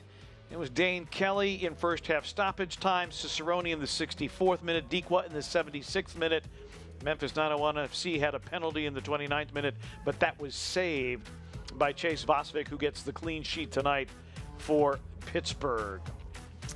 We're talking about Derek Dodson, and one of the things that I'm curious to know from Ben Pierman's perspective, what did you learn about him tonight?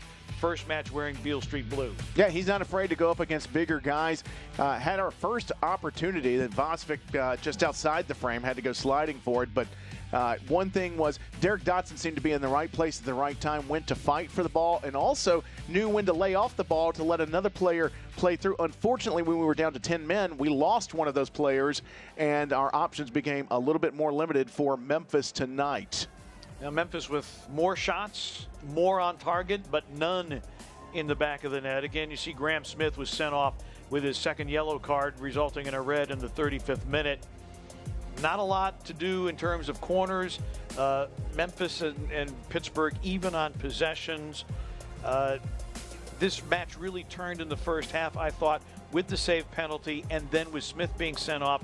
You're down a man. You have a penalty saved. It's a lot of adversity against a very good Pittsburgh team that has two of the very best players in the entire championship. And that's just up front. Then you get behind, and you got to be impressed with some of their defending tonight as well. Another thing that I learned this evening, although Memphis did not get any goals, their passing was good, almost the same number as Pittsburgh tonight, and spent most of the match under heavier pressure, being a man down. So I think that's another positive that Ben Pierman can take. It's a long marathon tonight, though, out of the starting gate, a little bit of a stumble. Yeah, passing accuracy was a shortcoming for 901 FC, but much better tonight.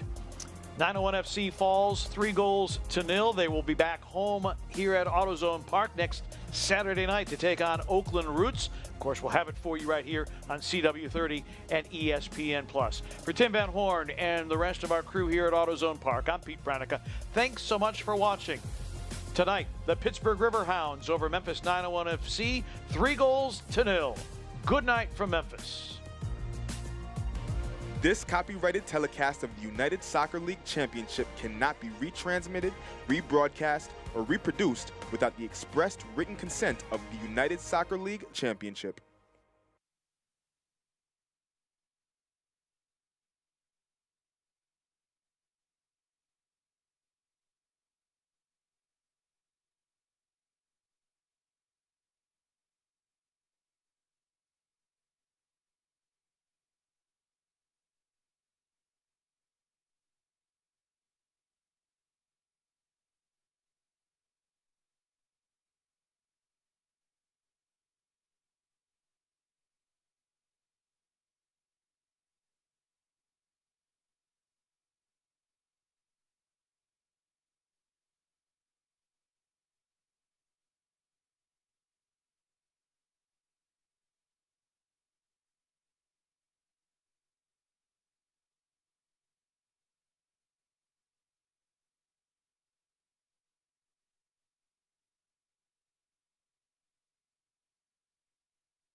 This